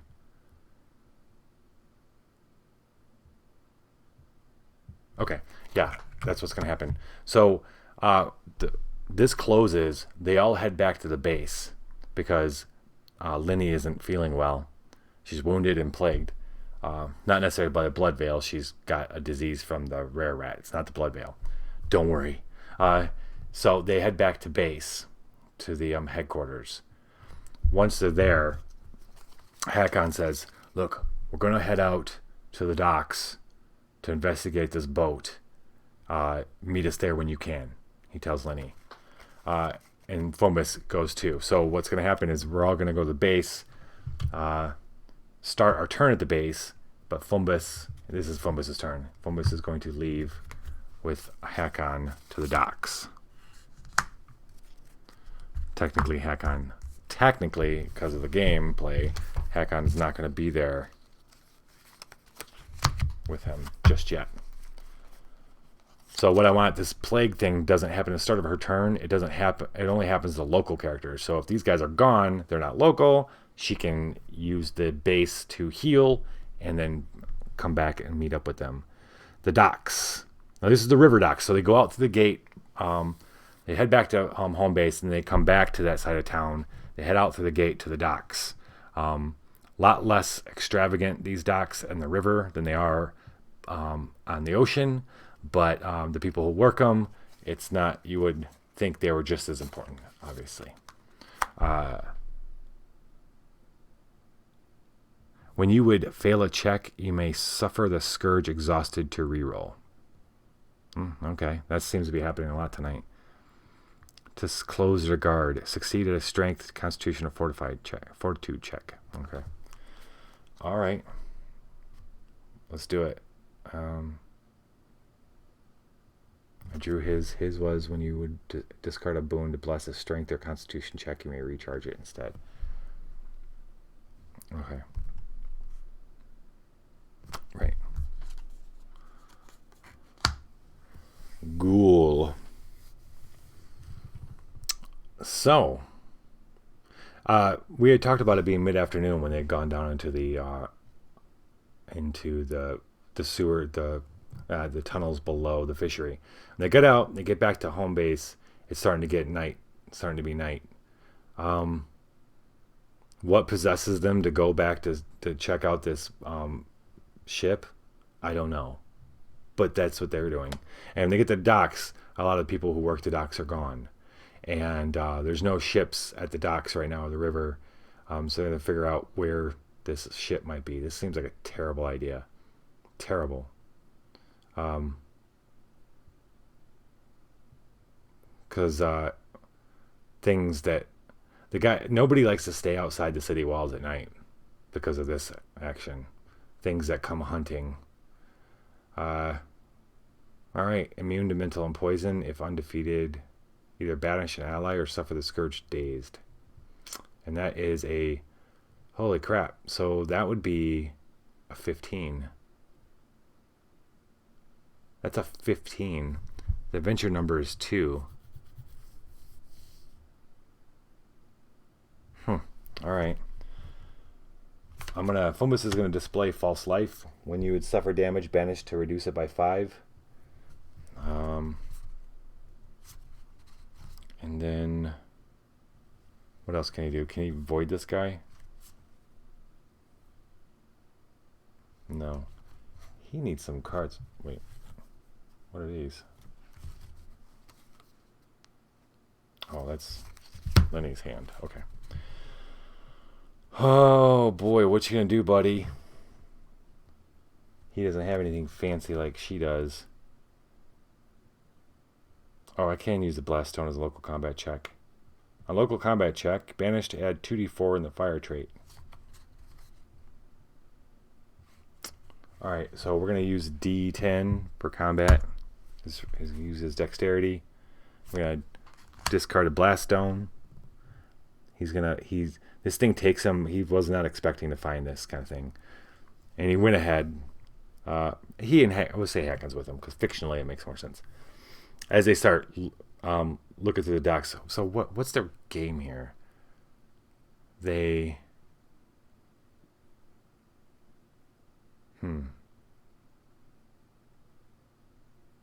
looking for some. They need to find information about where. First off, they need to find out where this boat is. Cressida just knows that the boat was sunk. She doesn't know exactly where. So they need to go there and find where. So it'd be a terrible idea to go at night. So we'll say it's not quite night. It was late. It's more early evening, and yeah, and they're trying to find somebody who can tell them where that boat was sunk. And this ghoul just happens to be an early bird. It's out hunting. So they're heading to an office further down. Yeah. And to get there, they have to go down off the docks. And or maybe these offices are down underneath the docks. That would be interesting.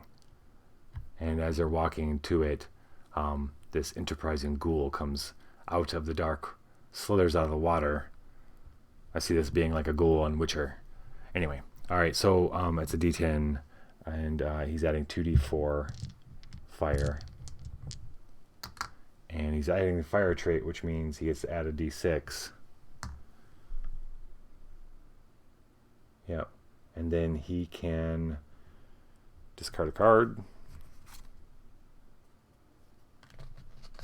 He's going to discard a card. Oh, you know what? I'm going to discard one.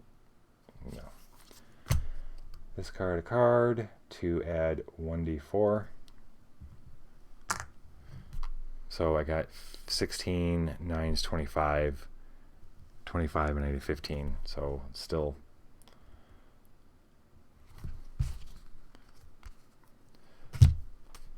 I used an item, so I can't use another item.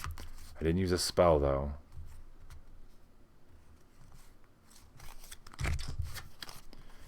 I guess I'll use a blessing. He's going to use this Arisen blessing for another d10.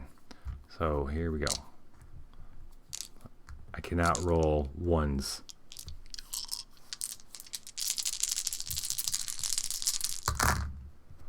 Okay, I'm not seeing ones. I'm seeing nines and sixes is 15. Got the 15 right there. And everything else is extra. Blaststone, two mouth, explode head of ghoul. It's almost textbook.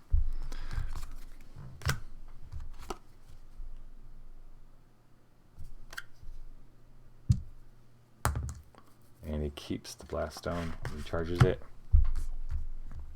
This thing's dead.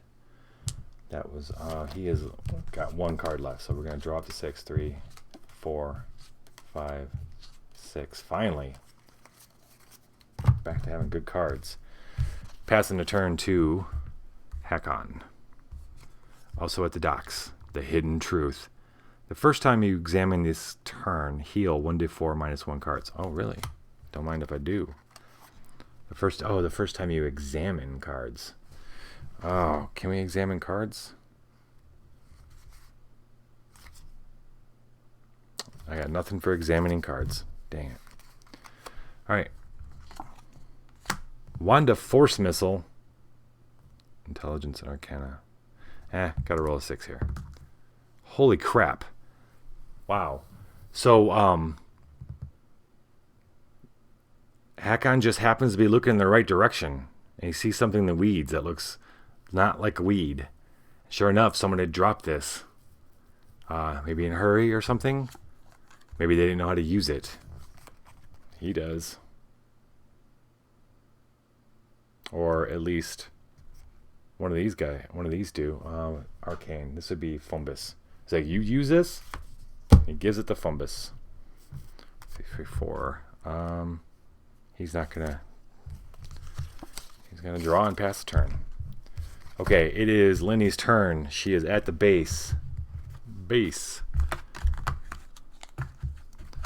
She is plagued. There's no local characters, so. And she was supposed to roll a Constitution Fortitude check at the end of her turn last time. 2, she failed it, which means she was burying the top card of her deck. Uh-oh, which is Drugami, her pet. That sucks. But whatever. All right, so she's going to use the base's action. Look at the 2 supporters that are left. She's going to go ahead and grab this guy. Almond gelatin. He's going to use the power to get rid of a scourge. One of your scourges. She's still wounded. At the start of your turn, discard the top card. Oh shoot, she was supposed to discard the top card of her deck too. Okay, so now she's going to use. She got a heal. She does. This Priest of Pharasma. Bury to heal a local character 1d4 plus 1.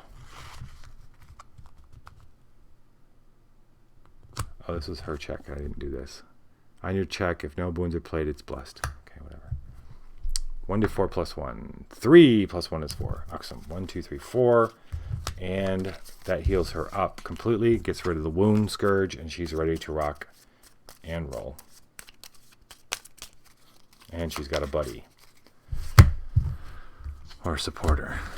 Base goes back. She's going to pass her turn. 1, 2, 3, 4, 5.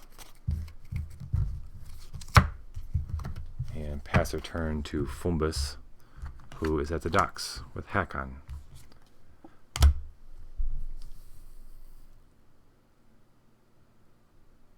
Yeah. The unicorn.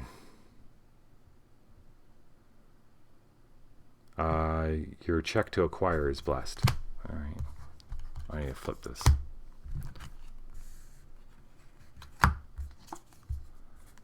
Brain ooze? The hell? Look at that. Ew.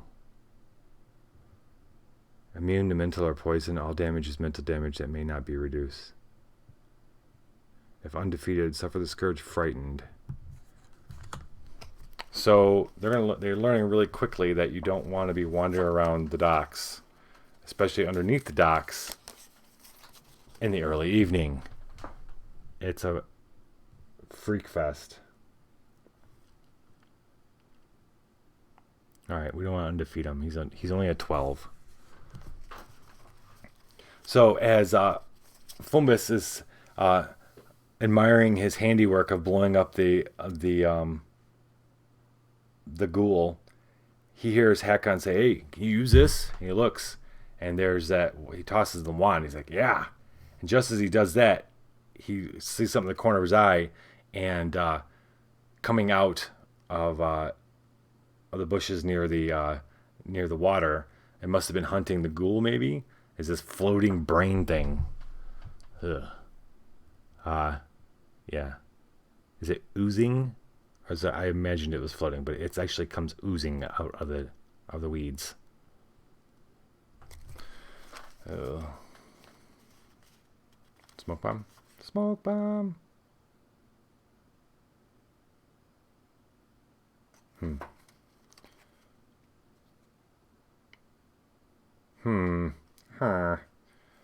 Let's acid flask. Venomous handbow. Acid flask. Venomous handbow. We're gonna venomous handbow it. Venomous crossbow it. Venomous hand crossbow. All right, dexterity. Yeah, because he's got +2 and is ranged. All right, D10 plus D6 plus 2 plus 1 is 3 plus 3. He's got +3. He needs a 9 on those two. 16. He just needs a little boost. A local combat check. He can.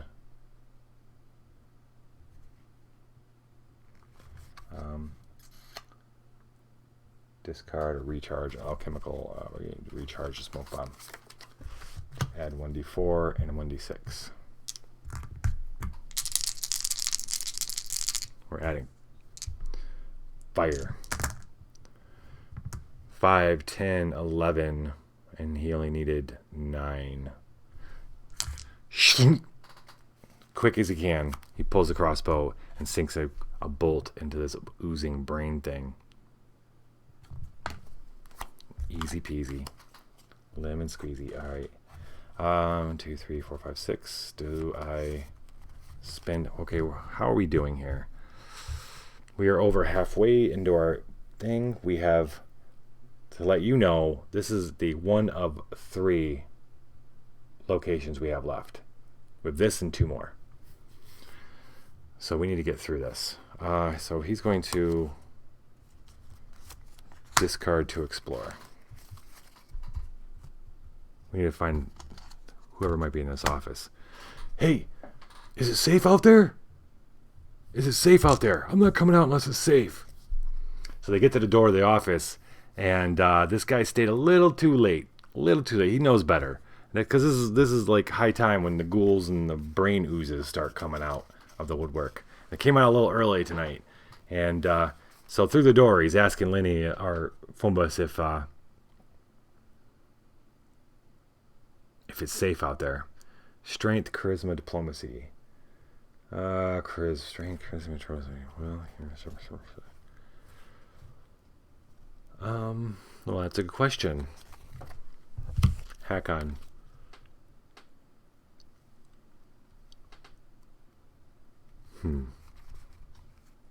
Horn of battle. Oh, well, enhance. He can cast enhance. Charisma 6. We need a 5.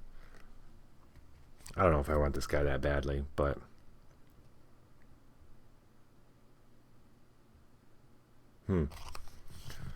wait, who has a check to acquire? On any check to acquire, may bury 1d6. Bury to get 1d6. I don't want to use it.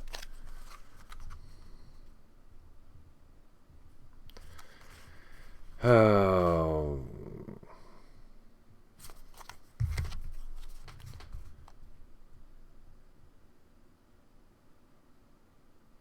Okay. He's gonna roll. He gets strength, charisma. His charisma is d6, so we're just gonna roll a d6. It's fine. It's fine. Who are you? Why do you sound like that? I'm staying here tonight. I'm staying in here tonight. Could you tell us where that ship is? The ship? What ship? The one you sank. I didn't sink any ship. The one the guard sank a couple weeks ago. Oh, south. Down the way. Look to the south. If you follow the riverbank, you'll see part of it sticking out of the water about a mile down. Okay. Good to know. So, what we're going to do is... Okay, so we didn't get him. Fumbus is 1, 2, 3, 4, 5, 6.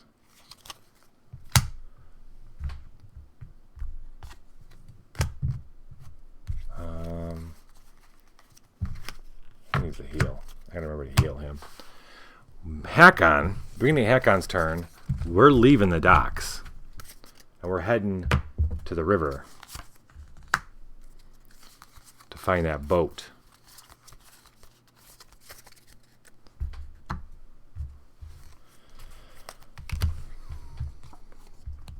The keep. When you would discard or bury an armor you play, you may recharge it instead. Well, don't mind if I do. The river. On your check, you may discard a card to re-roll a die. Yay! Let's re-rolls. Re-rolls. Incitation. Arcane Divine 4.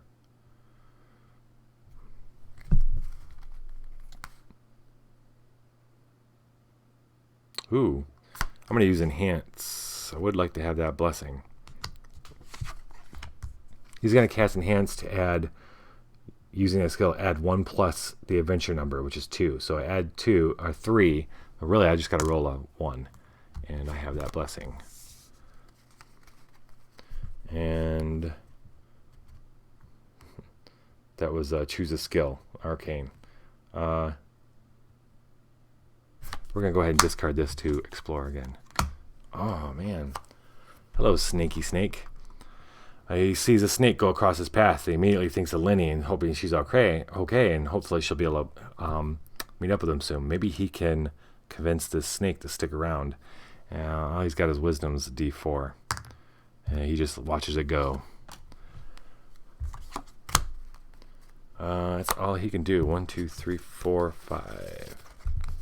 Okay, it is Lenny's turn. She is going to try to catch up with the guys at the docks.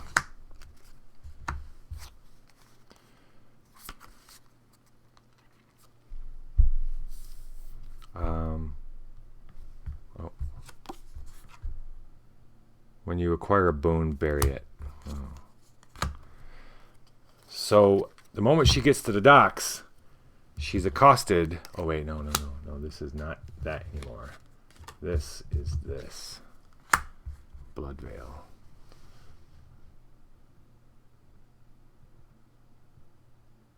Yeah.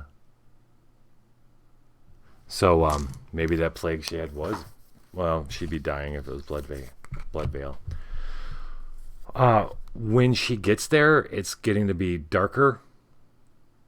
And she's like, why are they out here? We should have gone back. We should go back home. And there's a significant amount of rats. She's trying to follow their trail. And we got to see if she doesn't get bit. None of these rats won't warm to her. They won't warm to anybody. Except blood. Alright, so her knowledge, fortitude, doesn't have those. Divine, she has divine. D10 plus 3. Perfect. D10 plus 3.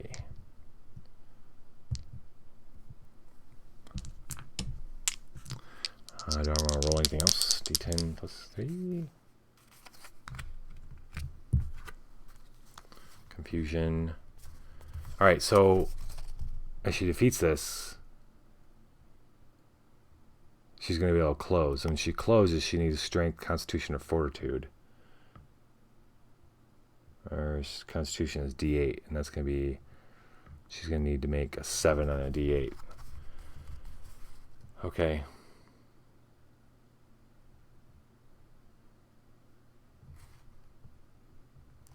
Okay. Oh, Sage's journal. She read a little bit more while she was healing up at headquarters and talking to the people about the Bloodveil. And it's definitely, everyone's figuring, the going consensus is that the rats are helping spread it, for sure.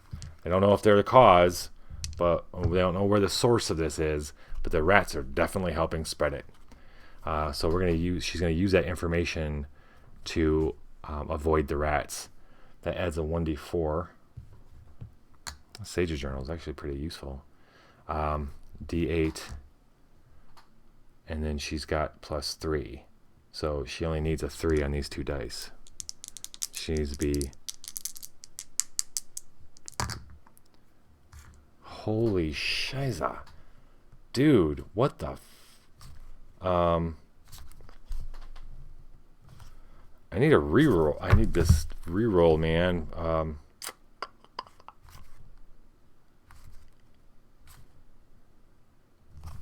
Snake eyes.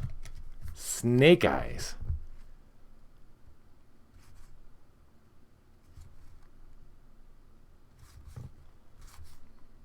Wow.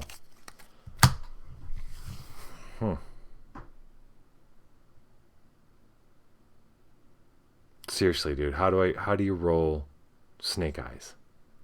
Well, I guess that's how you do it. If undefeated, each local character suffers a scourge plague. She is now plagued again. At least she's not wounded too. Where did that go? Oh, it probably went over here. Yep. No.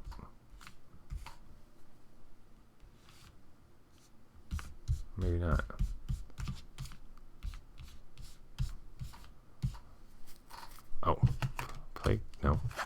entangled. Poisoned, frightened, honor tested.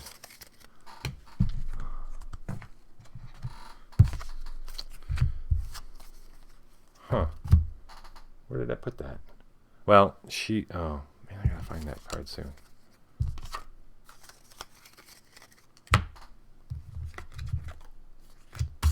Yeah, here we go. Alright, she is plagued. Great. Again, yeah. It's gonna be a crutch, man. I'm gonna be like, dude, is there anybody watching? Give me a reroll, man. Nah, I don't need a reroll. I'm gonna deal with it. We're gonna deal with it. That was a shitty roll, though, but so she's got the plague. This gets shuffled back in. That was her chance to close this sucker. At the end of her turn, she gotta make a Constitution or Fortified check.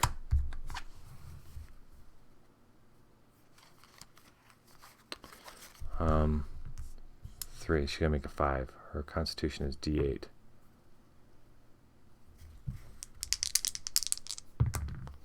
Seven. Yay. Okay, so she didn't. Oh wait, 7. Oh no, that's not by 5 or more. All right, so she didn't lose it. That was into her turn. 1, 2, 3, 4, 5. Fumbus, Sands of the Hour. No effect. Okay. Heading down the river towards what they hope is the wolf pack. Ooh, sweet. They start hearing the howls as the darkness falls, and they both start thinking, why did we do this at night? Why are we doing this? They get all worked up. The adrenaline starts going. They didn't find anything with the were-rat, so they're going to check this boat out, but they should never have done it at night. Case in point, wolf packs. Before acting, a local character summons and encounters this monster. Alright, so Hakon's got to fight him first. If the check to defeat has the attack or range trait, you may re-roll. Yay, re-rolls. Alright. So Hakon's going to take care of these guys first. These are the best guys to deal with wolf packs, though. I am so not worried. Longsword. Strength, D10. Plus D8. And then this is keywords, attack. Yeah, this. Oh, wait. He doesn't have the attack. He's going to use his war drum to get, wait. Yeah, might as well. Is that a reveal? Huh. All right. Oh. What if I do that? Oh, you know what? At the beginning of his turn, I never use this. And I got to use it. The beginning of his turn. So Hakon's one of his powers is at the start of his turn, you may exchange a card with a card the same type from your discards. Definitely discard, swapping out my longsword for my elven curved blade. That's going to be a D10 plus D10. Then I'm going to discard it for another 2D4. 28, and I need 11. So that's good-ish.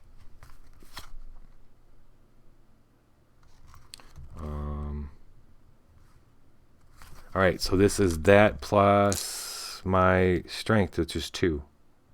Plus 2. So I only need 9. 5, 10. Okay, got it. All right, I'm going to reveal my war drum. When you defeat a monster, I'm going to recharge my war drum to heal a weapon. So the Elven Curved Blade's going to go into my deck.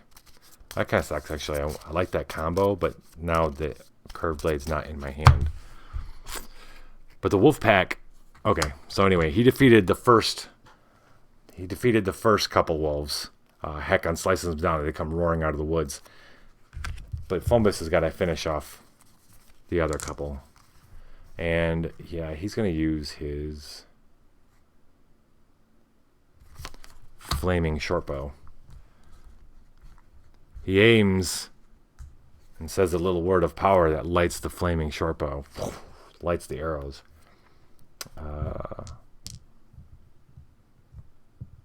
D10. His ranged is +2. This is D10 plus D6 plus D4. It adds the fire trait, so he gets to add another D6. And you got +2. Kind of thinking we should be good here. Yes, finally. 7, 11, 14, 16. Art. The other ones go running off as 2 more of their pack go rolling with flaming arrows stuck in their heads. Yep, I didn't have to reroll. These guys are dead. That goes back on my hand. 1, 2, 3, 4, 5, 6. Can he heal somebody yet? Elixir of healing. Yes, he can. Himself. 1, 2, 3. Yeah. All right, so he's going to use an elixir of healing on himself. 2 + 1 is 3. I'll take it. 1, 2, 3. 1,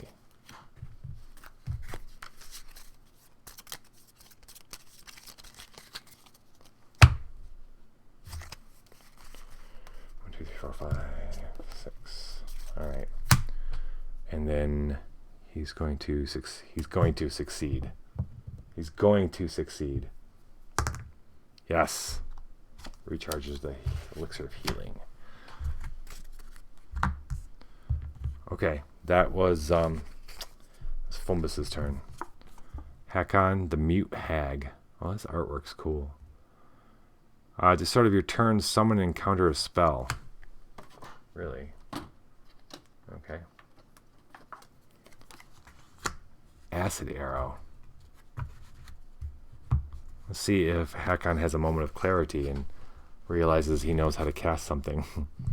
Intelligence D6. That was a 3. Nope. Fine. Spider Swarm. As they continue down the beach. It's not the wolves. It's the spiders. Combat 10. Vulnerable to attack. If defeated by less than 4, shuffle the monster into location. Undefeated, suffered, scourge, poisoned. Yes. So, how dumb of me. This is how dumb of me to lose my weapons. I don't have weapons now. Shouldn't have discarded. Okay, so I'm going to use my strength or melee. I'm going to use my melee.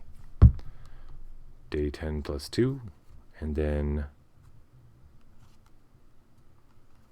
I'm going to use my Horn of Clarity to add 1d8. And then that's all I got. I can, I can discard a card to add my diplomacy. I think I'm going to do that to make sure. Diplomacy is +1, +2, +3. 10, 18, 14, 24. Okay, great. This monster is not shuffled back in.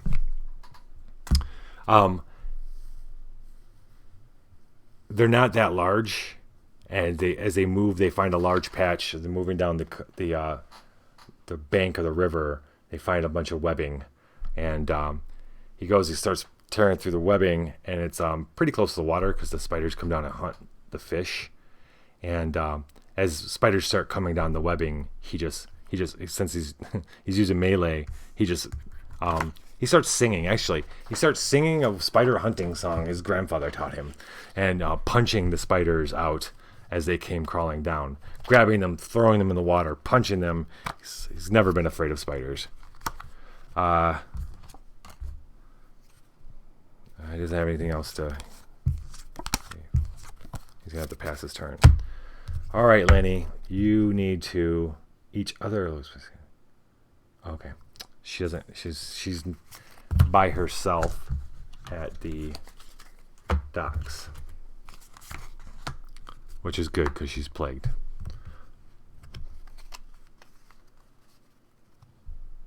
Okay.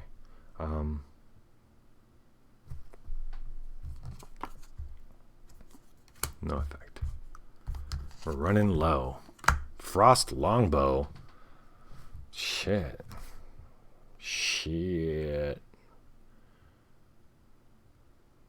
Huh. Well, she's not even going to try. Not even going to try. Although it'd be pretty awesome.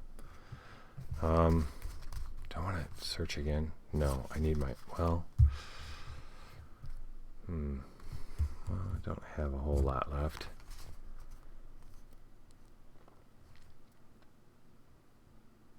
I'm going to go ahead and use this to keep moving. Secret stockpile. Dexterity, disable, wisdom, or perception. Her perception is +4. She would need a 7. D10 +4.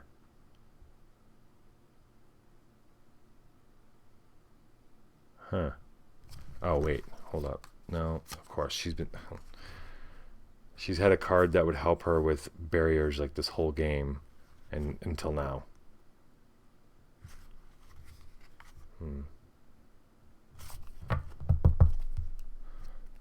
It's not a check to acquire.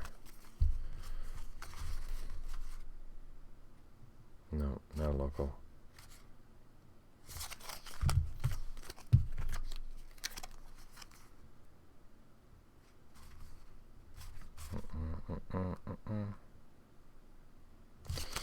Nothing.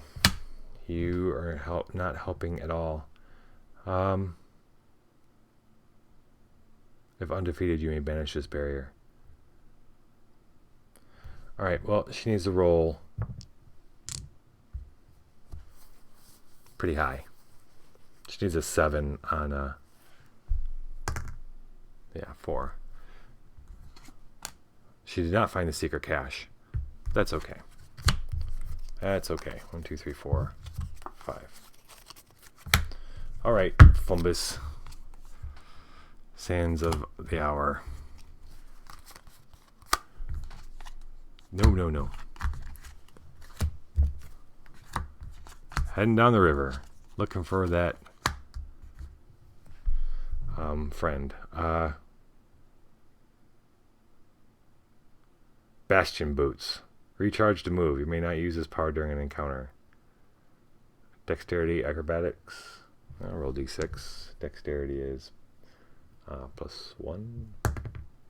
I did not find the boots. Man, he's gonna discard the fiend, or he's play the fiend in order to... Yes, alright.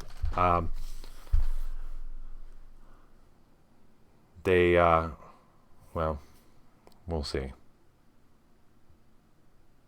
We'll see. This is the blood veil. What did I do with it? Oh, you know what? I think I shuffled it back into here. It should be one of those proxies. Wherever that went. There, you.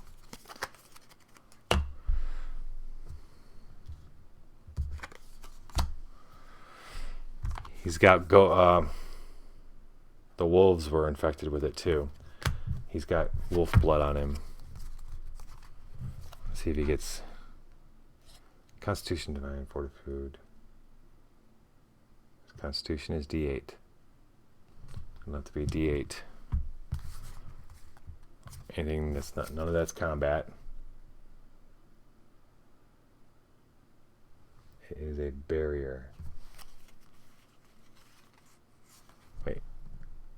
It's an obstacle. Oh. Local check to defeat an obstacle or trap. I can still do the discard a card thing. Or recharge an alchemical. I'm going to discard. Discard the venomous hand crossbow to add 1d4. This guy's been doing good for me tonight. 1d4. Adding the fire trait. 1d6. Okay, and so this is my constitution. So no pluses. 5, 6, 7, 8. If defeated by less than 4, and it is less than 4. Is it not? Reroll. On a check, you may discard a card to reroll a die. I am discarding a card to reroll a die, my friend. I'm going to discard this card. And rerolling the 2. 3, 9, which is not... Wait. It's not greater than 4. I miscounted before. All right. No, I don't have any pluses. Nope. You gotta be kidding me. All right, he's plague 2. Yay. But we defeated it, and he looks down, and the blood of the wolf. Well, I don't know if he had blood in the wolves. He notices the gore that's on him from, it might have been the ghoul. It was probably the ghoul, because that he had to like get hand to hand with. He notices it's moving, and it's moving up his arm, and he summons a little bit of fire to burn it off, but he doesn't get all of it. So now he's starting to feel sick, but at the same time he notices in the still waning darkness. He's got dark vision now, because I'm assuming. He can see the tip of a bow of a boat sticking out of the river. He calls over to Hakon. There it is. Well, hold up. Shit. I actually have to see if that happens, because he's got to succeed at a strength, constitution, or fortitude check to see if he sees. Okay. We're going to do fortitude. He has nothing that's going to help him. Well, he does. Defeated obstacle. It's not an obstacle, a trap. He defeated this. And now we got to see if we can close it. What can you help him with? Local perception check? No.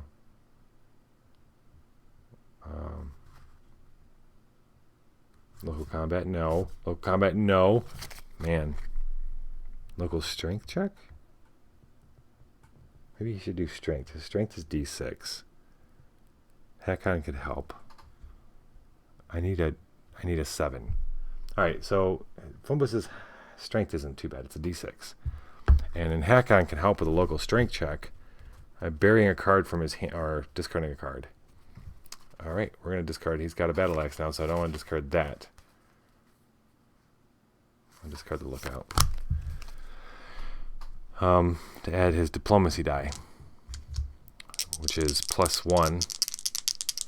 So we need a 5 on these 2 dice. 6. Ooh, buddy. All right. So Hakon's actually the one that yells that out, because of yeah. Well, look there. Huh? And we close the river. Okay, so this is good. We're moving to the boat now. We have a person. We're going to have people at the boat. We're going to have people at the docks. Well, she's going to be at the docks for now.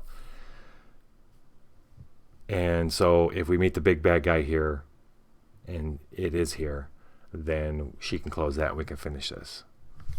We're going to need to finish this, man. All right, Fumbus is done. He's done. Draws up to 6. Passes a eclipse. Look at that. Look at that art. On your intelligence or wisdom check, the difficulty is increased by 3. Oh boy. Okay. Come on. They wade out and then find themselves swimming over to the boat. The river's not super deep. They swim down to check it out. Fox. Huh. Wisdom, survival, D4. He's not getting it. D4. Fox is not swimming out there. Fox has not made himself a home of the sunken ship. But that was a waste of... Okay, well, great. You draw a card. Oh, Fumbus at the end of his turn was supposed to make a Constitution and Fortitude check. Constitution is D8. He rolled a 1. Means he's burying the top card of his deck.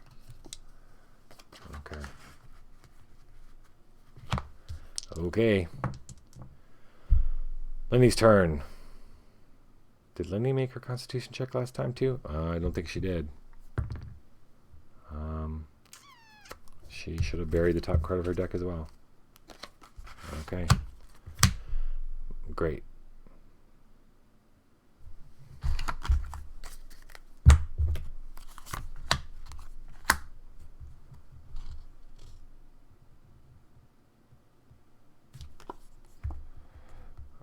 When you would recharge your magic boon, discard it instead. Oh, shit. There's 2 in here? Why are there 2 in here? Shouldn't be 2 in here. 1 and 2. Alright, so there shouldn't be 2. We'll take care of the 1. The rats are crazy all over the docks now. Crazy. Okay, we gotta defeat this for more than 6. No, she's already suffered this plague, so it doesn't matter. We have 1, 2, 3, 4, 5, 6, 7. We have 7 turns left to make this happen. Right. So, Constitution D8. No, wait, her divine. She wants divine. Okay, she's gonna be just fine here. D10, or I think, plus 3. She needs a 3 on a D10. Do I want to... I'm gonna check Sage's Journey. Check versus that. 10, 12. She jumps up on barrels and other things, completely avoiding the rats that are on the ground. She needs to succeed a strength, constitution, fortitude check to finish this. Finish it. Strength, constitution, or fortitude. Alright, D8. She needs a 7 on a D8.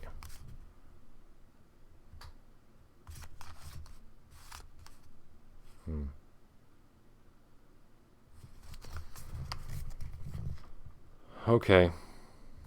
She doesn't really have anything to use to try to make this. He doesn't either, for sure. Oh, well, okay. Fumbus has a blessing for her. So 2d8 plus a d4. No, 2d8. D4 was for something else. 8 and 5 is 13. She succeeded in closing the docks. So she picks up their trail, and she's avoiding the rats and staying kind of above the ground. And she sees that they've headed down the river. She's very irritated. Very irritated that they've gone wandering down the river at night without her. She, 1, 2, 3, 4, 5, it's the end of her turn. She needs to make a constitution check.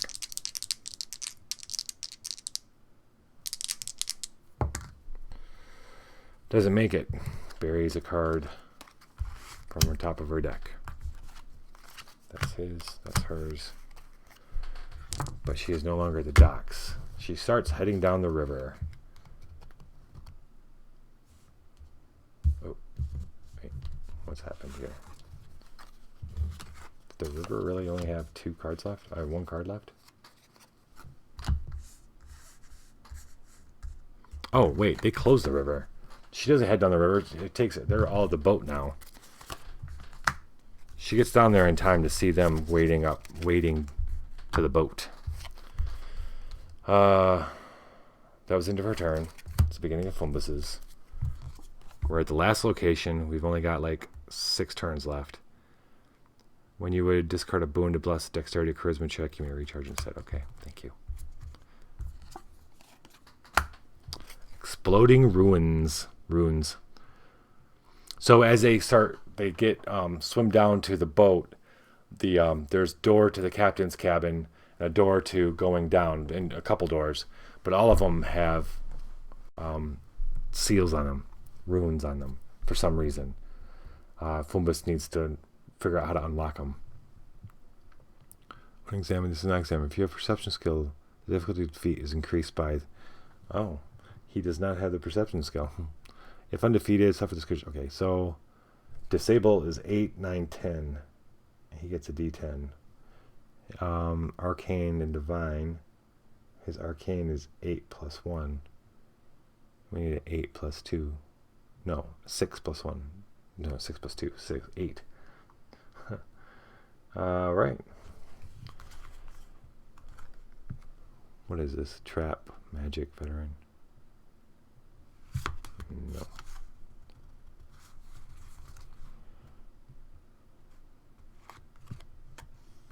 Huh. Alright. I'm going to use my Arcane Divine, so it's D8.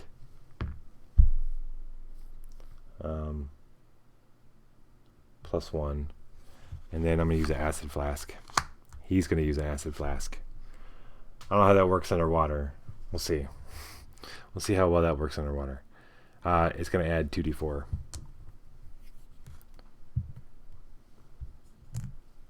2d4 plus d8 plus 2, and makes that a, right, plus 2? Yep. Makes that a 6. Oh wait, I'm adding the acid trait, which means I get to add a d6. 6, 10, 13, 17. Sure enough, the acid works. Before washing it away, the acid burns away the runes, and the words he speaks, as a kind of a dissolve, the runes dissolve away, and he's able to open the door and go swim into the ship.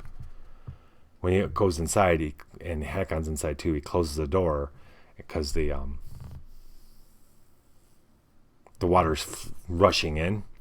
There's actually a lot of air up in there, and so they get in, and they're in the hold, not in the captain's chamber, but the hold, or wherever the crew sleeps and stuff. It's not completely covered in water. I mean, filled with water. Okay, so this was defeated. Nothing fun happens. 1, 2, 3, 4, 5, 6, 7, 10. All right, you know what? We're going to go ahead and use the Princess of Abadar to explore. Rapier. Melee. Acrobatics. Doesn't have any of those. She has D6. Does not get the rapier. 1, 2, 3. Oh boy. Fumbus has 1 card left. Does he have his healing pot? No. Okay. Fumbus at the end of his turn. Oh boy. Okay, he needs to make this Constitution check. D8. Against this plagued.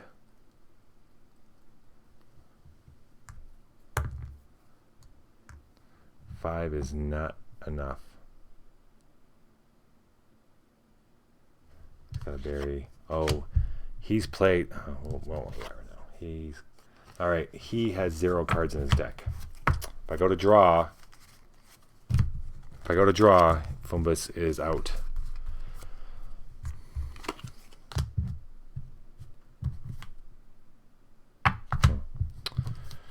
All right. Hakon. Your range check is blessed. Oh, thank you. What are you doing on my ship? This is my ship. Get off it. Get off it. They find this gnarled, can't really tell what, just hag. Swimming. She comes up out of the water. Looks like she's made herself a home in the belly of that ship. Get out of my ship. Get out. If you're in an aquatic location, yes, I am. The difficulty of defeat is increased by 1d4. Okay. 1d4. 3. Great. 2 combats, 16 and a 12. Before acting, a local character suffers discouraged, dazed. Then a local character summons and encounters a story-bane jigsaw shark. Holy crap, dude. Okay. Holy crap, dude. Alright, I think Hakon's going to take her on. Who could take the shark on? Oh, boy.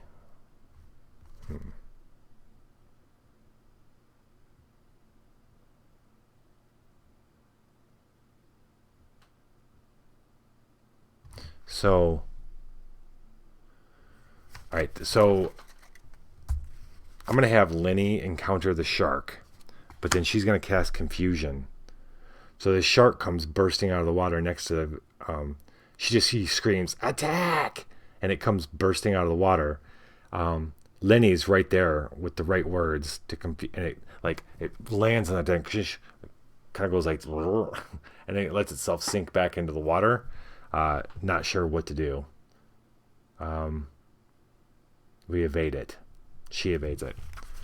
Okay. Then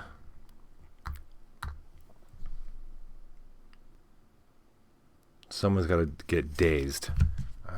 What's dazed again? Dazed. You may not examine. You can only explore once. We're going to do it. All right. Let's see. I'm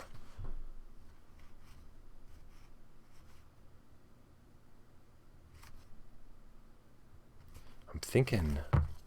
All right, I gotta decide how we're gonna do. Who's gonna fight first? That's a 16 there. What can he do? He's gonna swap out his battle axe for.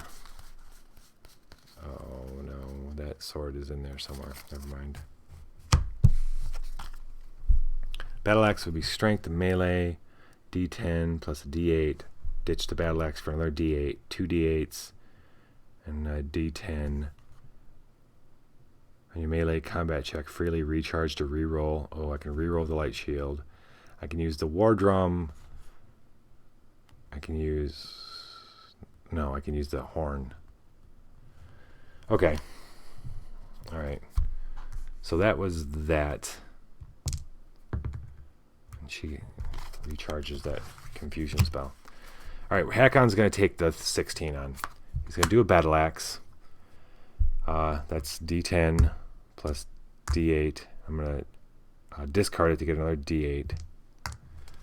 Then I'm going to use a Horn of Battle Clarity. To add another 1D8. And then what am I doing? Somebody got a blessing for me? I need... you know what? Recharge.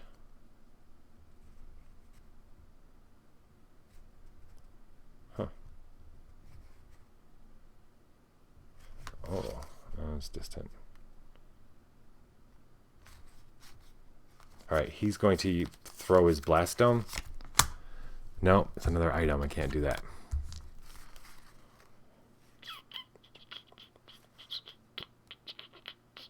Alright, there ain't nothing he can... Yeah. There's nothing he can... Oh, wait. Fumbus sure can help. On a local... His natural power, it's on a local combat check. He's going to recharge... something.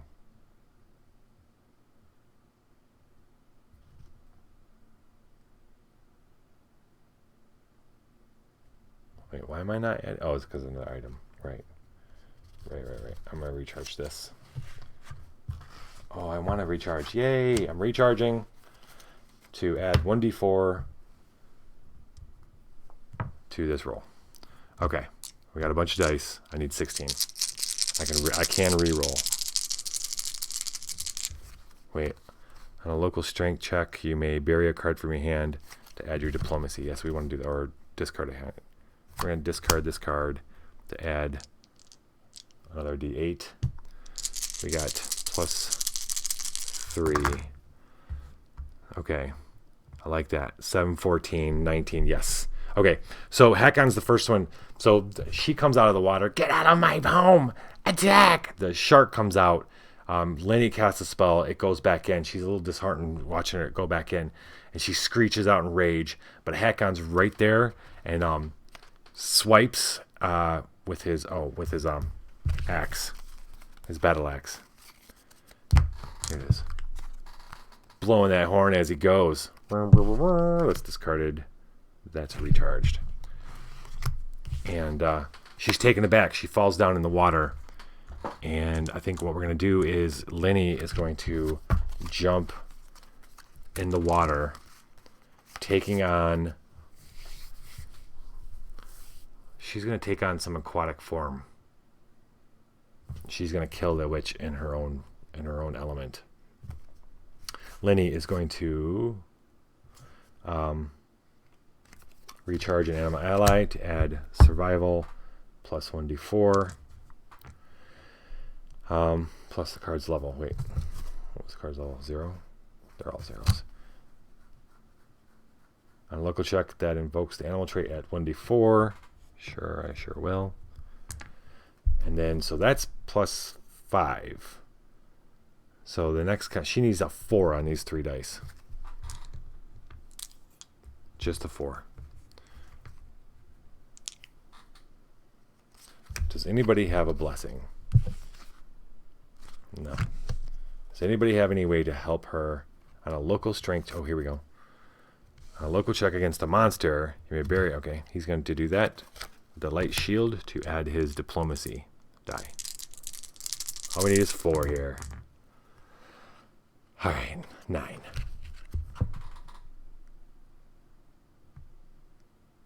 All right, so she dives into water, taking on, I want to say, what would be a nice messed up aquatic figure to take? I'd say she just, fine, fuck it, she's a shark. She, Yuveka, after Hakon slices her, he gets her really good cut against her chest, and she screams and falls back into the water, and Lenny jumps in the water, turning into first a seal, then a shark, and because she sees Vika trying to swim away, she bears down on her, crunch, bites her in half. Swims around for a minute, look and see if that jigsaw shark wanted to cause some trouble, and it doesn't. And then she swims back and changes back. And we're at the end of this adventure, this scenario, so I'm not going to worry about her being plagued. I'm assuming that they're going to go and heal that. We ended this with 1, 2, 3, 4, 5 cards. It's pretty awesome. This witch thing, she when they kind of searched her lair in the middle of the ship, they don't find anything odd. In fact, they think she actually she probably just found it and decided to make it her home. They don't see any signs of the plague there. So when they get back into town, they get back to headquarters, they let Korsova know that these 2 leads, the one, the were-rat wasn't smart enough to start some kind of thing, and 2, the hag that made the ship her home, there was nothing else in the ship they found that suggested that it was ground zero of the plague. Korsova says, that's okay, I've got another couple leads. So that's where we'll start next week. We will continue on them searching down leads to maybe finding the source of this plague. Let's see what else. It's not like Apocrypha where there's fleeting fragments. Let's see what we get though. Each character gets a hero point, yay! And we rally the supporter Ishani Datri. I don't know who that is. We will find out. Ishani Datri. Interesting. Even the Bank of Abadar does not contain enough treasures to beat back a plague. Interesting. Okay. That's this fellow here. All right. Thank you for joining. Thanks, guys, for trying out the chaos thing. I got to fix that one thing, and then I think I'm going to be using it quite a bit. You're going to find that you're going to get lots of chaos. Yeah, you know what? I think maybe I will change that. That would be nice to have people use it quite a bit, not worry about trying to hoard it. I think what I'm going to do is give it as you're watching. The more you watch, the more you get, and then you can spend it. All right, I am out. You have a good night. Thunder Chicken, thanks for joining, man. McTeddy, thanks for joining. Anybody else who's watching, thanks for joining. Give me a follow. Viva the Dungeon.